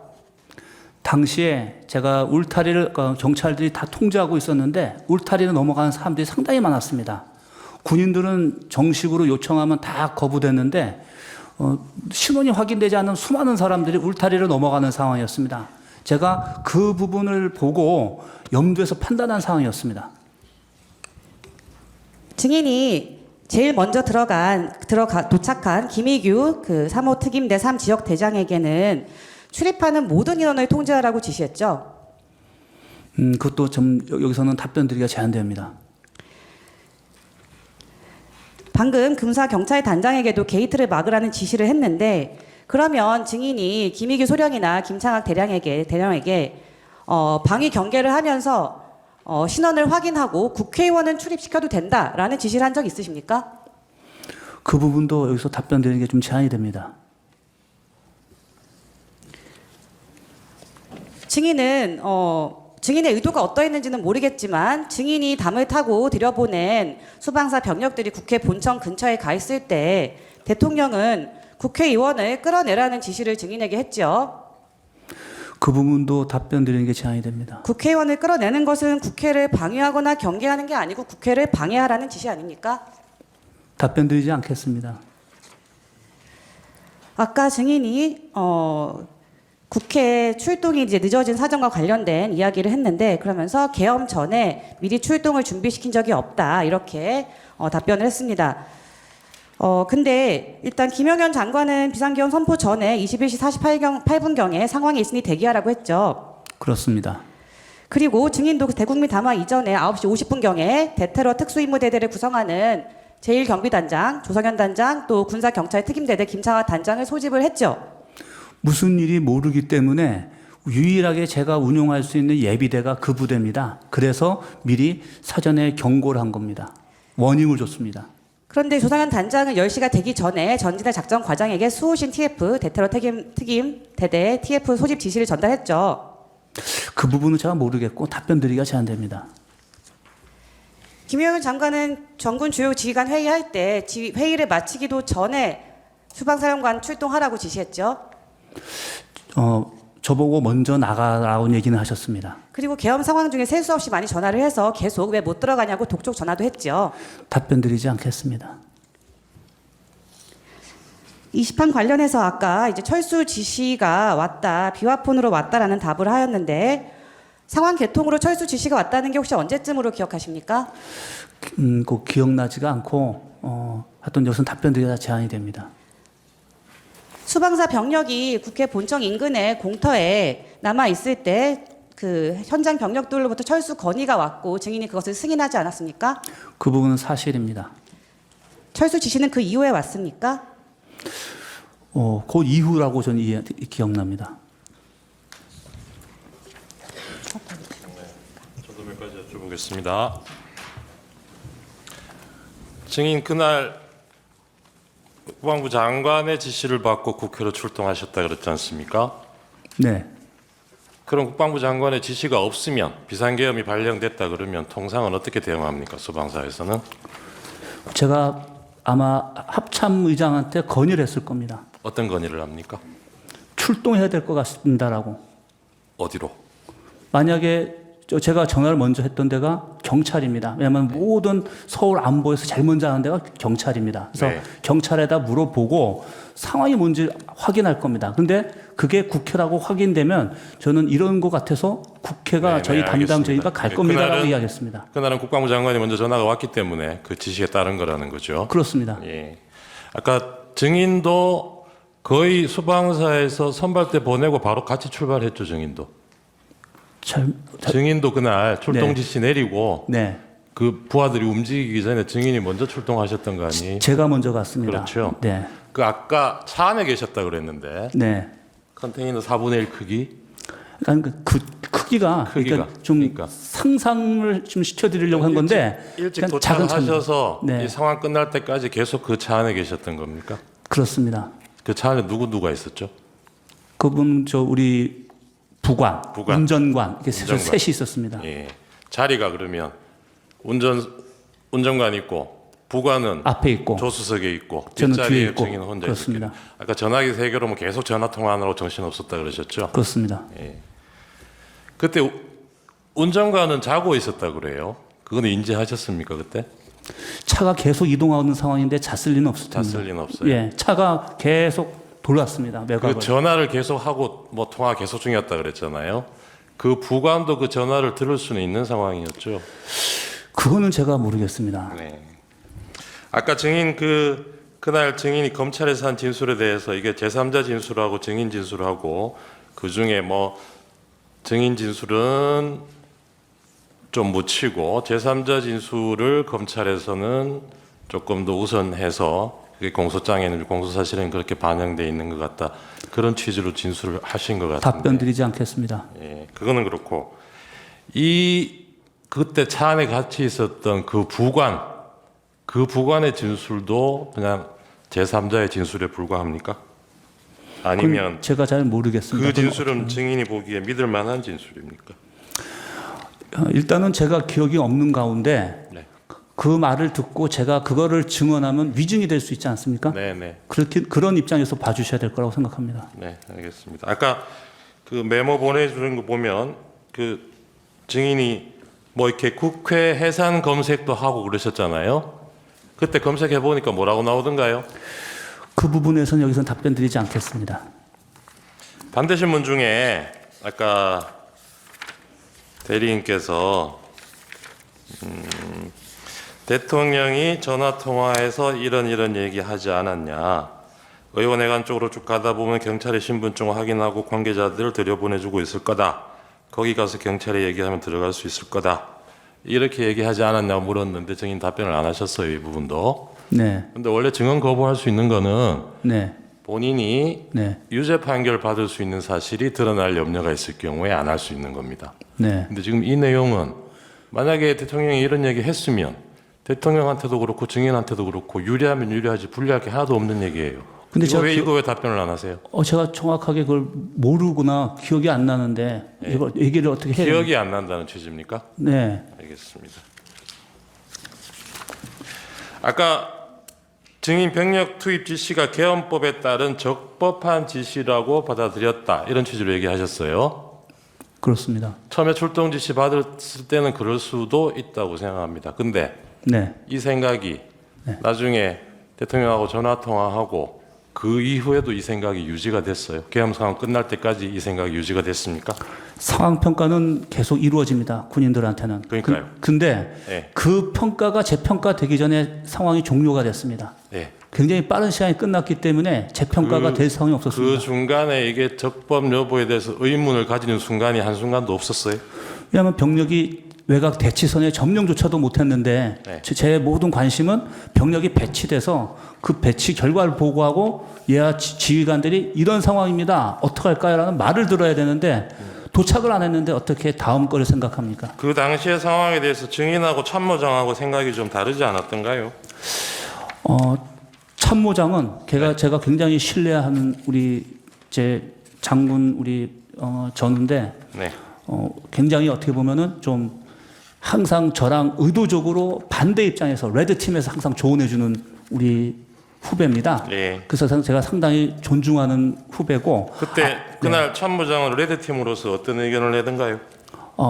직접 먼저 가시는 게 맞겠습니까라는 얘기를 제가 들었던 것 같고. 네. 그 다음에 몇 가지 조언을 한 것 같은데 다 기억나지는 않습니다. 그 처음에 출동할 때는 어떤 상황인지 잘 모르고 가셨다 했잖아요. 네. 근데 수방사가 보통 이런 비상사태 때 출동하는 것은 뭐 대테러 업무에 하기 위해서 가는 거 아닌가요? 대테러는 아주 일부입니다. 아, 그런가요? 네. 제가 앞서 말씀드렸지 않습니까? 비상사태의 종류가 다양한 게 있는데 그 많은 것 중에 테러는 비상사태에 들어가지 않습니다. 제가 네. 여쭤보겠습니다. 그럼 출동 지시 받을 때는 어떤 상황인지 잘 모르고 가셨는데 네. 국회 앞에 가서 보니까 거기서 차 안에서 지금 몇 시간 계셨다는 거잖아요. 보고받으면서. 네. 그렇게 몇 시간 동안 계셔 보니까 그게 어떤 상황이었어요? 그날 국회 상황이. 무질서 상황이었다고 얘기하고 무질서 상황이었다. 네. 그거는 무질서 상황이기 때문에 군이 투입된 겁니까? 아니면 군이 가서 무질서 상황이 된 거예요? 제가 그 부분은 나중에 저희 재판 때는 제가 말씀드릴 수 있겠는데 여기서는 영향이 있을 것 같아서 말씀 안 드리겠습니다. 아까 처음에 6분 나세요. 6분 하세요. 예. 그 서울경찰청장하고 통화하셨다 그랬습니까? 예, 아닙니다. 서울지방경찰청장. 서울지방 통화하셨다 그랬죠. 그래서 무슨 상황인지 물어보셨다 그랬죠. 네, 그 부분도 제가 좀 답변 못 드리는 게 좀 서로 이견이 그러니까 다른 것 같아요. 증인 입장을 물어보는 겁니다. 증인이 하셨다는 얘기가. 답변 드리지 않겠습니다. 그때 서울경찰청장이 무슨 상황이라고 물어봤으니까 뭐 대답이 있었을 거 아니에요. 뭐라 그러던가요? 답변 드리지 않겠습니다. 증인이 잘 모르고 가셨다던 그 임무를 네. 이 계엄 상황 종료될 때까지도 결국 모르고 오신 거예요. 수방사가 여기 왜 왔는지.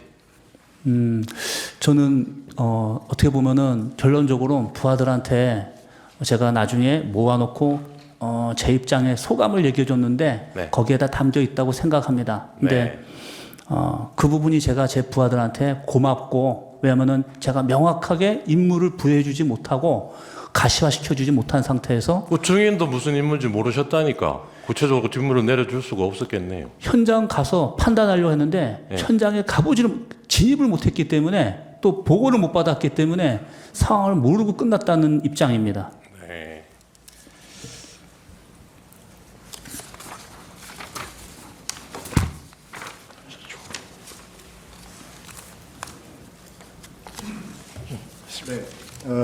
제가 질문 좀 드리겠습니다. 청구인 측 김진환 변호사입니다. 저는 증인이 아주 불행한 군인이라고 생각을 합니다. 그 상황에서 그 직위에 있었기 때문에 불행한 운명에 처한 안타까운 군인이라고 생각을 하고요. 사실 이런 군인들이 우리 과거에도 여러 차례 있었습니다. 아까 그 증인이 알고 계신 법이 몇 가지 있다고 했는데 증인 헌법도 아시나요? 헌법 알고 계십니까? 군과 관련된 부분만 좀 알고 있습니다. 네, 군과 관련된 부분입니다. 헌법 5조 2항에 네. 군의 정치적 중립성을 규정하고 있는데 네. 이 규정에 대해서 알고 계신가요? 알고 있습니다. 이 규정이 헌법에 왜 들어갔다고 생각하시나요? 있습니다. 증인 신문은 경험한 사실에 대해 해야 되는데 지금 평가적인 의견이나 지식 차원을 묻고 있습니다. 있습니다. 헌법에 대해서 알고 있다는 걸 알아보기 위한 거니까 신문하십시오. 네, 이 정치적 중립성 규정이 헌법에 들어간 건 과거에도 증인과 같은 불행한 군인들이 많이 있었기 때문이라고 저는 생각을 합니다. 혹시 하실 말씀 있으시면 하셔도 좋고요. 방금 변호사님께서 불행한 군이라고 얘기하시는데 상황은 그렇습니다. 근데 불행한 군이라고 생각하지는 않고 군인은 이 부분도 나중에 우리 재판관님께서 이 부분에서 저에 대해서 한번 의견을 좀 시간을 주시면 제가 왜 그날 투입하게 됐는지 그들이 그거에 주저하지 않았는지에 대한 입장을 한번 얘기하겠습니다. 불행하다고 표현하시는 건 좀 과하시고 그건 굉장히 저한테 군복 입은 사람한테 대한 굉장히 좀 좋지 않은 표현이라고 생각합니다. 아, 그러시군요. 저는 지금 증인께서 처하신 상황이 불행하다고 느껴졌기 때문에 그런 거고 나쁜 의미로 쓴 것은 아닙니다.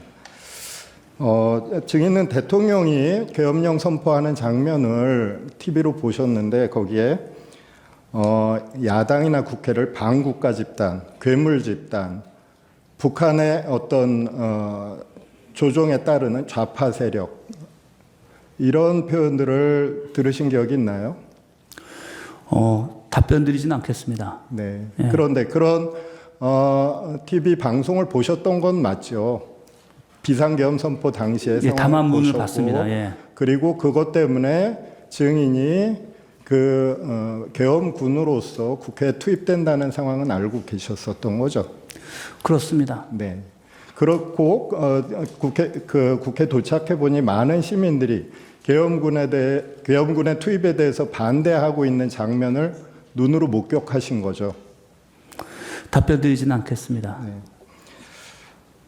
증인은 정치적으로 군인이 이용된 그런 상황 속에 증인께서 몰려 들어갔다는 생각은 하지 않으시나요?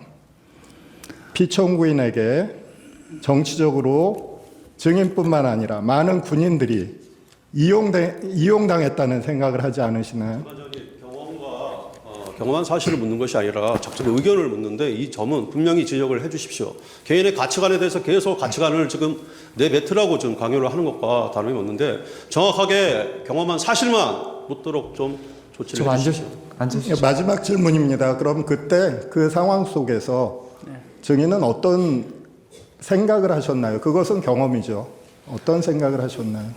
제가 그 사람이 결심하고 행동한다는 것은 생각이 있는 거지 않습니까? 네. 그거에 대해서 말씀을 드리려면 좀 시간이 있어야 됩니다. 그래서 네. 그 부분을 우리 제 시간을 다 드리겠습니다. 이제 그 부분은 말씀 한번 해주시죠.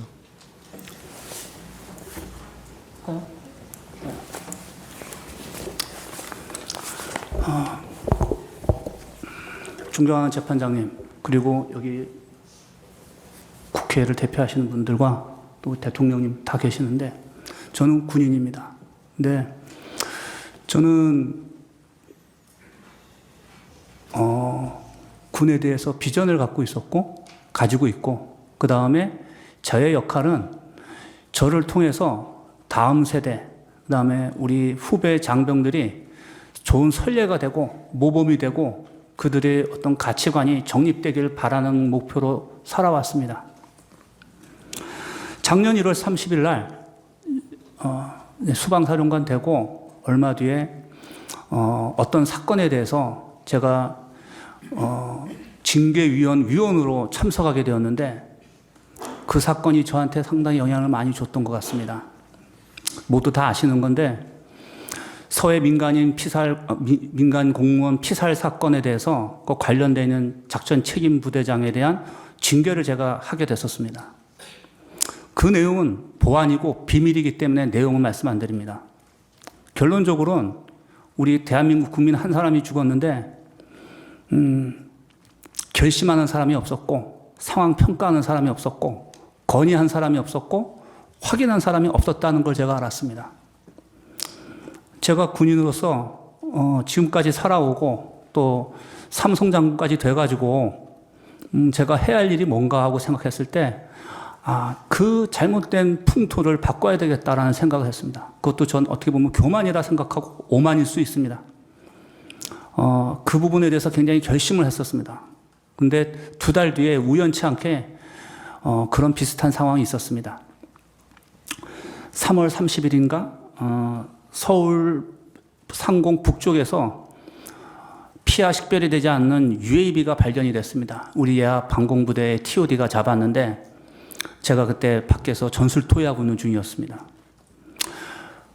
확인되지 않는 UAV가 와 있는데 이 위치와 거리, 방향상으로 봤을 때 2분 30초 아니면 대통령께시는 특정 지역으로 들어옵니다. 어떡할까요? 라고 연락이 왔습니다. 물론 제 밑에 제대의 지휘관들 다 있었지만 아무도 얘기 안 하고 저만 제 전화 통화에서 답을 듣고 싶어 했습니다. 교전하라 그랬습니다. 격추시키라 그랬고 제가 당시 곧바로 비화폰으로 합참의장님께 전화를 드렸습니다. 이런 제가 보고를 받았고 제가 정확하게 상황 파악은 안 돼서 영상 사진을 보내라서 제가 보니까 이건 UAV 맞습니다. 2분 뒤면 대통령 계신 쪽으로 날아옵니다. 교전하겠습니다. 라고 말씀을 드렸어요. 그때 장관님께서, 우리 합참의장님께서 잠시만 대기해라. 요거 내가 다시 한번 확인하겠다. 하신 뒤에 한 2분 정도 뒤인가, 저희 수방사에 통제하지 않고 보고하지 않은 아군 UAV였습니다. 그 2분 상황이었지만 격추시키라고 말할 때 저는 모든 걸 다 내놨습니다. 근데 제가 1월 30일 날 우리 전우를 징계를 해본 거 보면서 군인이 항상 영광이 아니라 어느 한순간은 사라질 수 있고 나갈 수 있겠다. 근데 어떤 모습이냐라고 생각했을 때 책임이라고 생각했습니다. 그리고 지난 12월 3일 국회로 출동하라고 했을 때 제가 가장 먼저 나가게 됐던 이유도 제가 책임지려면 제가 먼저 보고 판단해서 임무를 줘야 된다고 생각을 했는데 그 결과까지 가보진 못했지만 하여튼 결론적으로는 이렇게 됐고 제가 이 자리에 서게 됐습니다. 앞서 불행한 군인이라고 얘기하셨는데 그러면 안 불행한 군인이 무엇인지 제가 묻고 싶고 그러면 우리 대한민국 국민은 국민의 어떤 한 가지 사건에 어떤 위협에 대해서 확실하지 않은 위협 또 뭔지도 모르는 비상이 걸렸을 때 이거저거 다 따지면서 법적인 거 다 따지면서 나중에 합니까? 그건 제가 묻고 싶습니다. 그렇게 하는 게 그게 행복한 거 그게 아까 말씀하셨던 어떤 군인이라고 하셨죠? 그 행복한 군인인가? 그런 군인은 마무리 좀 해주세요. 예. 이상이고 다시 한번 제가 우리 재판에 계신 우리 헌법재판소 재판관님들께 제가 어떤 경우에 이 자리에 있던 것에 대해서 죄송스럽게 생각을 하고 저도 굉장히 반성을 합니다. 하지만 오늘 제가 한 진술은 제 공소 제기와 관련돼서 대부분 답변은 못 드렸습니다. 그러나 저의 재판에서는 군인답게 그다음에 담대하게 다 하나하나 오늘 하신 얘기들에서 어떤 그런 것들이 다 진술될 것이라고 약속드립니다. 이상입니다. 네, 15분 재반대 신문하십시오. 예. 육사 생도 생활을 하다 보면 우리 항상 신념을 갖고 살죠. 화량다에서 동작동까지 이런 군인에게 불행한 군인 이렇게 말을 하는 게 너무나 참담하고 안타깝습니다. 국회 경내에 2시간 만에 들어간 사람이 14명이었습니다. 14명. 당시에 증인이 봤을 때 국회 경내에 시민들이 얼마 정도나 있었습니까? 정확하게 제가 숫자는 셀 수가 없지만 대략적으로 차량이 지나가면 사람이 다칠 정도로 위험하다는 생각이 들 정도였습니다. 예. 증인이 보기에 상당히 많은 사람들이 국회에 담을 넘거나 국회 경내 또는 국회 외곽에 있었죠. 그건 제 눈으로 목격했는데 예. 한 공간인데 예. 경찰들이 그 부분은 이제 제지는 못하더라고요. 예. 민간인이고 또 어떤 이유인지 몰라도. 근데 저희는 이제 정식으로 요청하니까 이제 제지를 당하는 상황이었습니다. 근데 꽤 많이 넘어가는 걸 봤습니다. 예. 14명밖에 없었는데 그 14명이 국회 안에 들어가 있는 국회의원 200여 명, 그 다음에 보좌관까지 합치면 또 수백 명, 또 안에 또 들어가 있는 시민들 담 넘어서 그 사람들 단 10명이라도 끌어낼 수 있습니까? 그건 말씀드리고 싶지 않습니다. 예.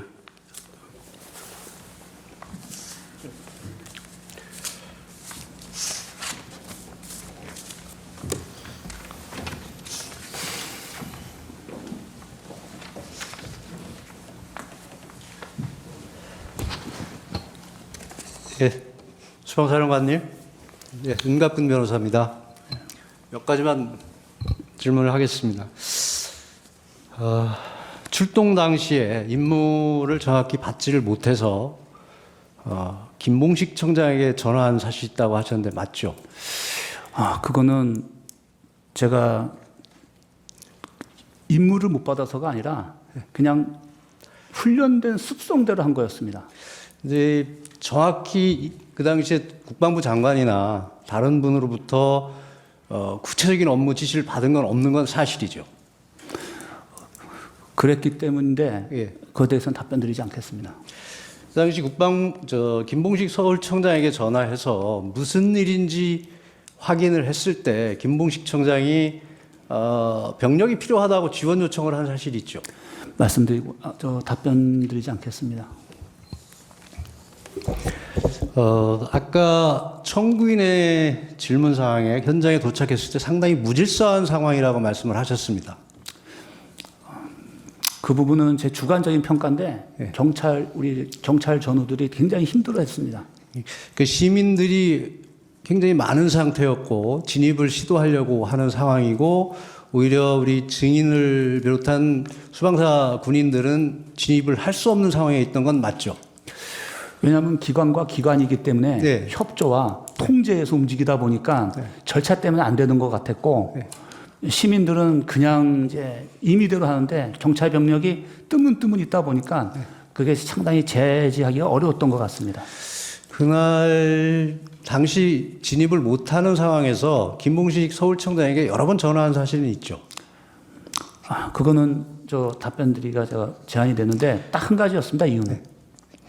그리고 그 당시 현장에서 카니발 차량을 타고 계셨죠? 네. 아까 청구인의 질문 사항 중에서 운전관이 자고 있었냐고 했을 때 그럴 상황이 아니라고 말씀하셨고요. 차가 계속 움직여 있어야 되고 그 다음에 사람들이 옆에 다 있었기 때문에 그렇게 있을 수 있는 상황이 아니었습니다.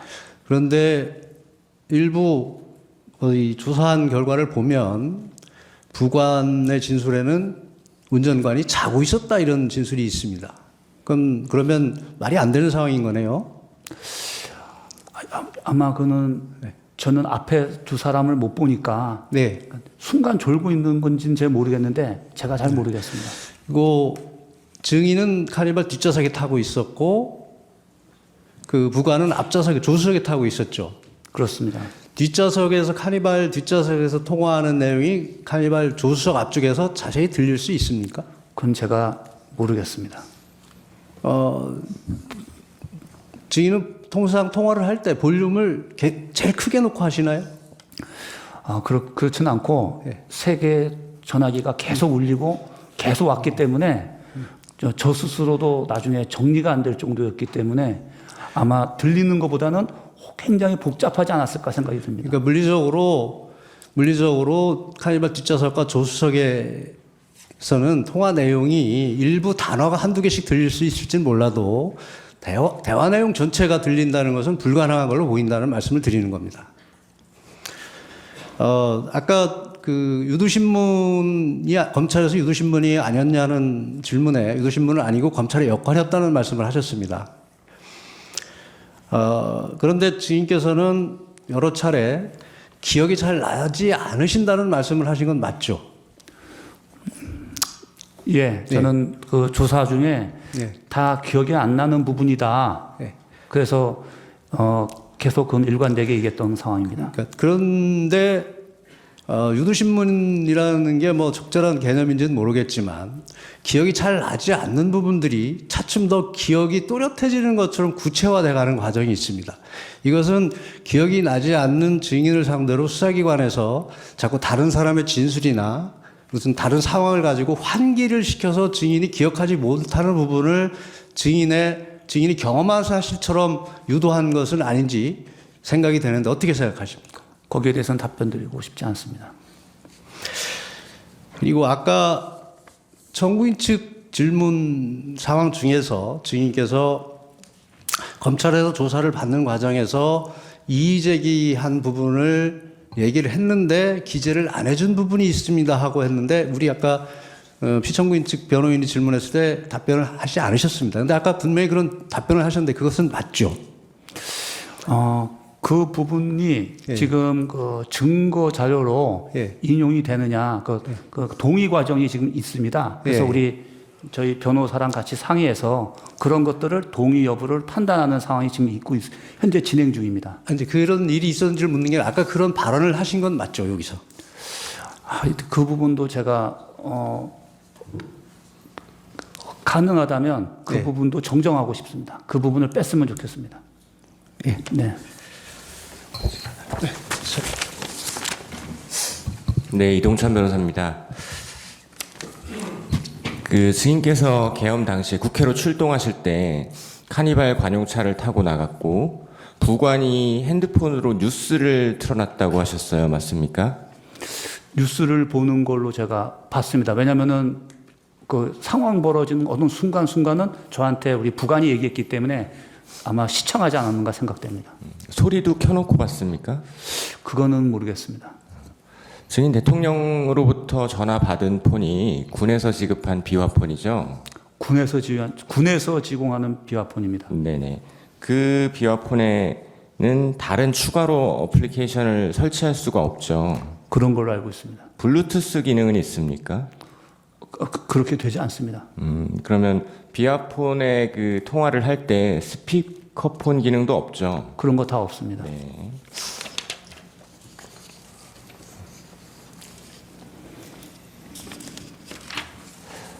증인 대통령으로부터 전화가 와서 사람이 너무 많습니다. 못 들어가고 있습니다. 라고 할 때 그 국회 주변을 카니발 관용차로 돌고 있으셨죠?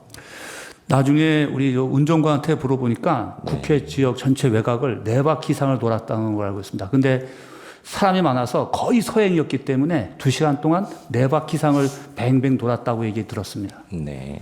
그러면 국회를 계속 그렇게 돌다가 안 되겠어서 여의도 방공진지에 주차하고 계셨죠?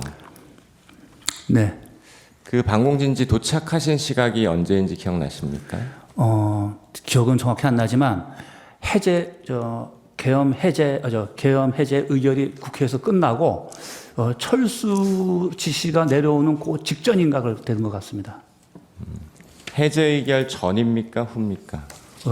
해제 후입니다. 예. 증인의 부관은 00시 40분경이라고 이야기하는데 해제 전 아닙니까? 그것도 제가 기억이 없습니다. 네. 이상입니다. 다 끝났습니까?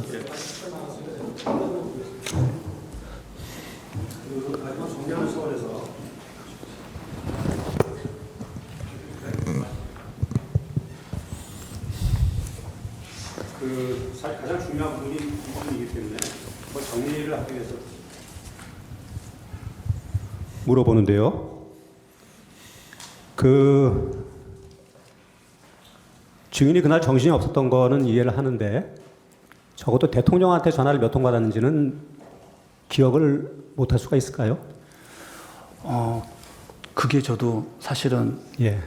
저희 부관을 통해서 몇 번이라는 얘기를 부관을 통해서 알았습니다. 부관이 몇 번이라 그랬습니까? 부관이 3번이라고 이해한 것 같습니다. 근데 증인은 전혀 그걸 갖다 예, 느끼지 이게 연결된 못했고. 건지 끊어서 예. 들어온 건지 모를 정도였습니다. 그 대통령이 끌어서라도 끄집어내라 국회의원을. 그건 말씀 제가 답변 드리고 싶지 않습니다. 아니 근데 만약에 네. 그런 대통령이 만약에 지시를 했다는다면은 그건 굉장히 충격적인 지시이기 때문에 네. 기억이 안 날 수는 없겠죠. 그렇기 때문에 일부 예. 기억나는 게 있고, 예. 근데 그건 여기서 말씀드리진 않겠습니다.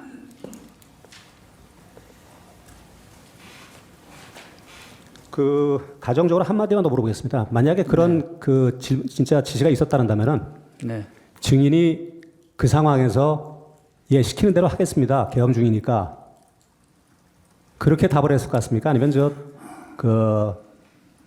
그거는 지금 우리가 진입도 불가능하고 물리적으로 끄집어내는 것 자체가 불가능합니다. 이렇게 답을 했겠습니까? 아니면 아무 답도 안 하고 그냥 끊어버렸겠습니까? 무시할 것 같고. 무시한다고요? 대통령이 말하는 건들. 대답을 안 하는 거죠. 예를 들어서. 예. 그 다음에 대통령님께서 아마 인지하고 계신 건 저희가 총을 안 들고 들어갔다는 것까지 다 말씀을 드렸거든요. 예. 그 다음에 병력이 지금 들어가기 어렵다. 그러니까는 아마 대통령께서 어디까지 정확하게 인지하신지 모르지만 제가 드렸던 기억에는 계속 똑같은 얘기를 드렸어요. 전화 오시면. 근데 그 전화 아마 와서 제가 오는 전화 모든 계엄사령관 또 장관 계속 전화가 엄청 옵니다. 그러면 똑같은 얘기를 계속 했기 때문에 아마 총이 없이 병력이 맨몸으로 들어갔고 그것도 지금 진입이 안 되고 있다라는 것은 아마 저랑 통화한 사람은 다 알고 있을 겁니다. 그러면 대통령께도 그렇게 말을 했겠네요? 그렇게 최초복을 그렇게 드렸습니다. 그러니까 아니 나중에 끌어내라 그런 얘기가 있었다면 제일 먼저 하면 제가 먼저 상황을 설명을 드려야 되니까 그런 말을 했을 거라고 생각합니다. 만약에 처음에 설명을 그렇게 했으면은 네. 대통령이 그런 상황인데도 불구하고 끌어내라는 전화가 오진 않았을 거 아닙니까? 그건 제가 여기서 답변 드릴 상황은 아닌 것 같습니다.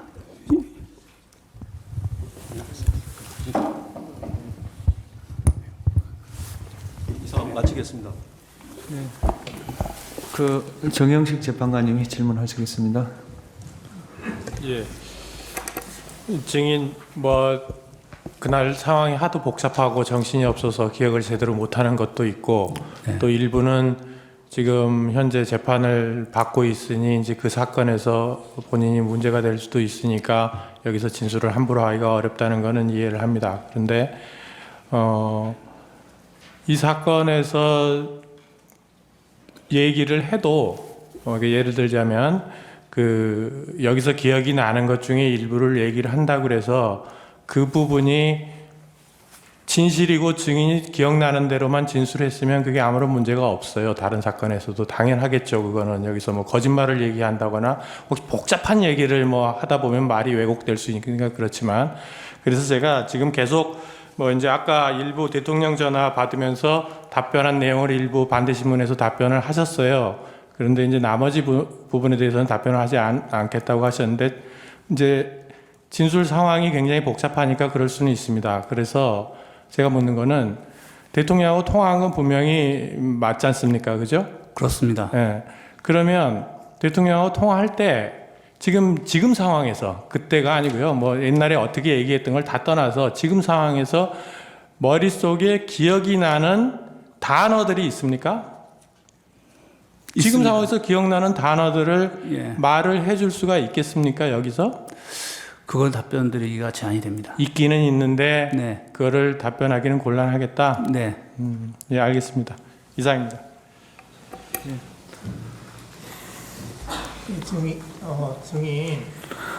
증인은 지금 저기 삼성 장군이잖아요. 그렇죠? 네. 근데 이제 국방부 장관인 김용현 장관한테서 지시를 받았잖아요. 네. 안 따르면 항명이 되는 거죠. 따르지 않으면 항명이 되는 거잖아요. 따르지 않으면 항명이라고 일단은 장관님이 그때 처음에 말씀하신 기억이 있습니다. 예. 그런데 이제 그래서 증인은 이제 대통령이 법률 전문가이고, 네. 그리고 김용현 장관의 그런 지시는 작전 지시로 이해를 했고, 네. 그래서 믿고 따른 거잖아요. 그렇습니다. 예. 예, 그래서 그 당시에 이제 증인이 이 상황을 판단하는 것이 다소 좀 어려움이 있을 것으로 예상이 됩니다. 이제 그런데 그때 증인이 그 현장에 투입한 지휘관이 대령이 2명 있죠. 네. 그 조성현 대령하고 김창학 대령. 그렇습니다. 예. 그 조성현 대령은 좀 멀리 있었죠, 그때. 원래 부대 위치가 저희 부대 쪽이 아니라 저 강 이북에 있습니다. 예. 거기에 거주하고 있었기 때문에 멀리 있었습니다. 예, 그래서 이제 그 2시간 내에 오기가 좀 힘들다. 네. 그랬었죠. 이제 근데 그때 이제 굳이 그 조성현 대령한테 지시를 한 게 이제 증인이 이제 또 김용현 장관한테서 지시를 받아서 조성현 대령한테 지시를 했잖아요. 네네. 굳이 지시를 한 이유가 그 조성현 대령이 그 무슨 진압하는 파트 쪽에 있었습니까? 그렇지 않고 서울 지역 내에서 어디든지 즉시 투입할 수 있는 그런 개념과 훈련을 시켜온 유일한 지휘관입니다. 그 다음에 제가 이제 수도방위 사령관이지만 제가 유사시에 쓸 수 있는 부대가 몇 없습니다. 그 부대의 지휘관이기 때문에 그렇습니다. 그래서 그 용산 대통령실 부근 경비나 뭐 이런 그것도 그 부대가 담당을 했던 거고요. 그렇습니다. 예. 그 인질 협상을 하게 되면 김창학 대령이 지휘를 했다고 하는데 그건 왜 그렇습니까? 그거는 우리가 군사 경찰과 또 민간 경찰의 그 전문가들이 사실 거기서 양성이 됩니다. 그러다 보니까 또 자격증 같은 게 있는데 그게 이제 군사 경찰 쪽에 있습니다. 근데 그때 상황은 저 인질 이런 것 때문에 한 건 아니었습니다. 예. 그러면 김창학 대령은 조성현 대령보다는 빨리 왔겠네요. 다시 말씀해 주시죠. 빨리 도착했겠네요. 그건 모르겠는데 누가 먼저 도착했는지는 제가 기억이 없습니다. 예. 근데 이제 그 입장을 바꿔놓고 생각을 하면 이 조성현 이제 직책은 단장이잖아요. 조성현 네. 단장, 김창학 단장. 네. 이제 이분들의 입장을 생각을 해보면 이분들은 또 증인에게서 지시를 받았잖아요. 그렇습니다. 그러니까 이제 그 지시받은 상황에 대해서 하나하나 이제 이행을 해서 네. 그래서 이제 김용현 장관이 얘기한 지시를 주로 이제 그 조성현 단장에게 전달을 하신 거잖아요, 증인이. 그대로 전달한 것보다는 제가 해석을 합니다. 왜냐면은 제가 지휘관인데 그냥 전달하면 그 지휘관입니까? 제가 해석해서 거기에 맞는 추정 또 필요한 과업들을 줄 수 있어야 되는 것이고 그렇게 훈련되어서 제가 왔습니다. 지금까지. 그러니까 이제 그렇게 지시를 하신 거죠. 그렇습니다. 이제 그래서 지금 이제 약간 혼란이 생기는 건 뭐냐면 이 조성현 단장도 증인의 지시를 따라야만 되는 상황이었고, 네. 이제 그거를 이행을 했단 말이에요. 네. 이제 그런데 그 입장을 이제 이제 지금 와서 이렇게 보면 네. 이제 증인도 이제 나는 대통령이 법률 전문가고 그러니까 이건 적법한 지시라고 생각을 했고 네. 그리고 또 그에 따라서 그 김용현 장관이 작전 지시 차원에서 이렇게 얘기를 한 거에서 그걸 따랐는데 지금 좀 상황이 이제 증인이 기소가 됐으니까 네. 굉장히 좀 증인으로서는 억울한 상황이잖아요. 저 말씀입니까? 예, 증인으로서는. 저는 책임져야 될 상황이고, 우리 우리 단장 2명은 제가 당시에 그래도 빨리 그 사람들을 생각한 거는 신뢰하고 있고, 어떤 임무가 구체화되면 할 수 있는 사람이라 생각해서 판단해서 정한 건데, 제 입장에서는 되게 미안하죠. 그렇죠. 네. 이제 그러니까 그 두 단장들도 사실 지금 입장이 굉장히 곤란할 것 같고, 네. 그분들도 지금 조사를 받은 것 같아요.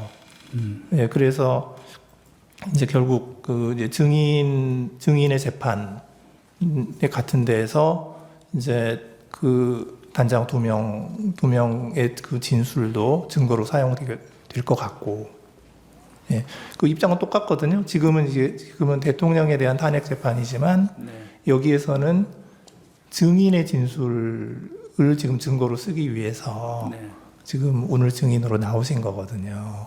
그래서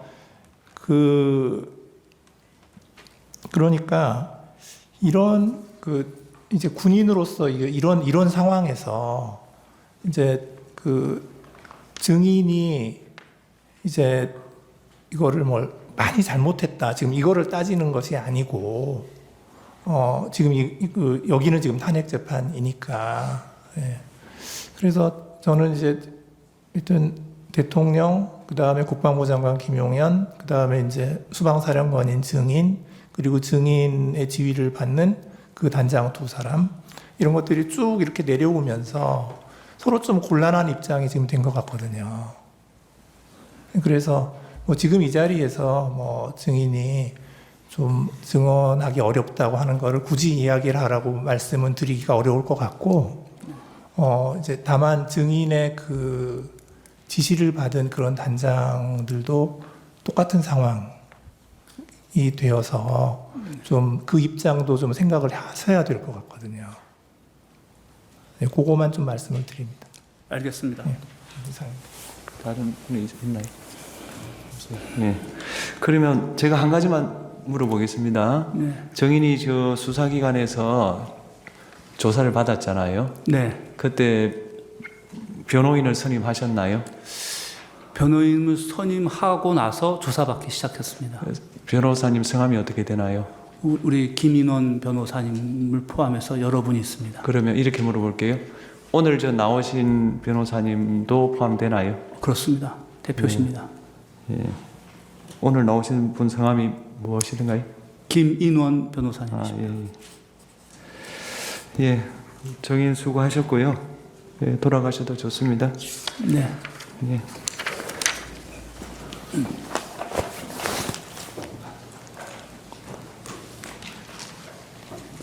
예, 수고하셨습니다.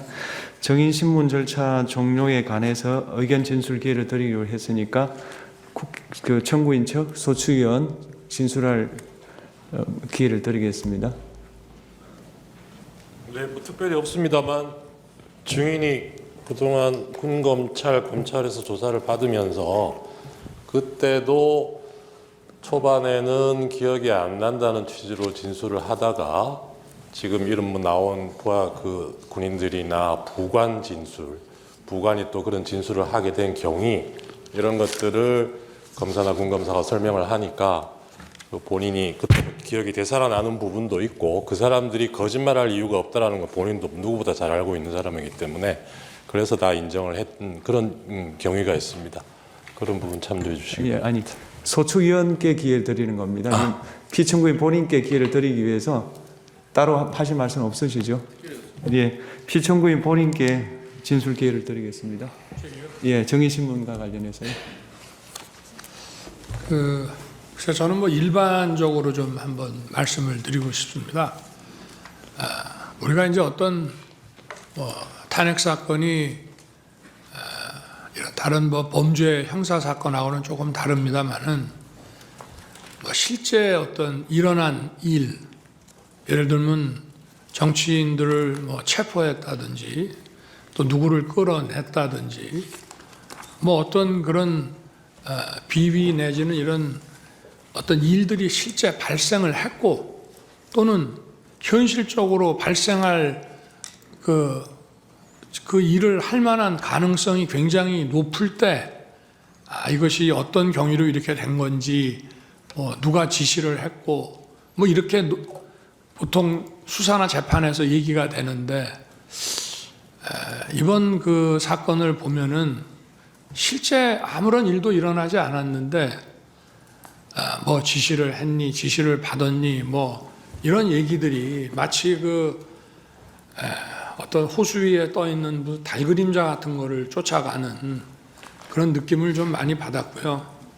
저도 국군 통수권자로서 우리 훌륭한 그 장군들의 그 진술에 대해서 뭐 이러니 저러니 제가 말을 섞고 이러고 싶지는 않습니다만은 아까도 전반적으로 나온 그런 얘기의 취지는 그 군이 수방사가 거의 그 몇 사람 뭐 한 열 몇 명 정도가 북해에 겨우 진입을 했고 또 7번 무슨 그 입구 부근에 이렇게 총기도 휴대하지 않고 이렇게 있었는데 또 그런 상황을 제게 뭐 다 알려줬다고 하는데 제가 그 4인 뭐 1조로 해서 뭐 안에 사실 한 수천 명의 그 민간인들이 경내에 있었던 것으로 보여지고 또 의사당 그 본관에도 그게 7층짜리 건물인데 그 안에도 수백 명이 있었을 것이고 또 그 본관에 위치해서 질서 유지하라는 그 특전사 요원들도 이제 불 꺼진 쪽에 유리창을 깨고 들어갔다가 그 소화기 공격을 받고 또 다 나옵니다. 그런 상황에서 과연 처음에 뭐 14명, 나중에 이제 군 철수 지시하고 계엄 해제 나고 군 철수 지시가 이루어졌는데 그게 과연 상식적으로 가능한 얘기인지 물론 사람들마다 자기 기억이 다르기 때문에 제가 뭐 자기 기억에 따라서 얘기하는 거를 대통령으로서 뭐라 할 수는 없습니다만은 좀 상식에 근거해서 본다면은 아마 이 사안의 실체가 어떤 건지 잘 알 수 있지 않겠나 하는 말씀을 드리고 싶습니다. 네, 이상입니다. 예.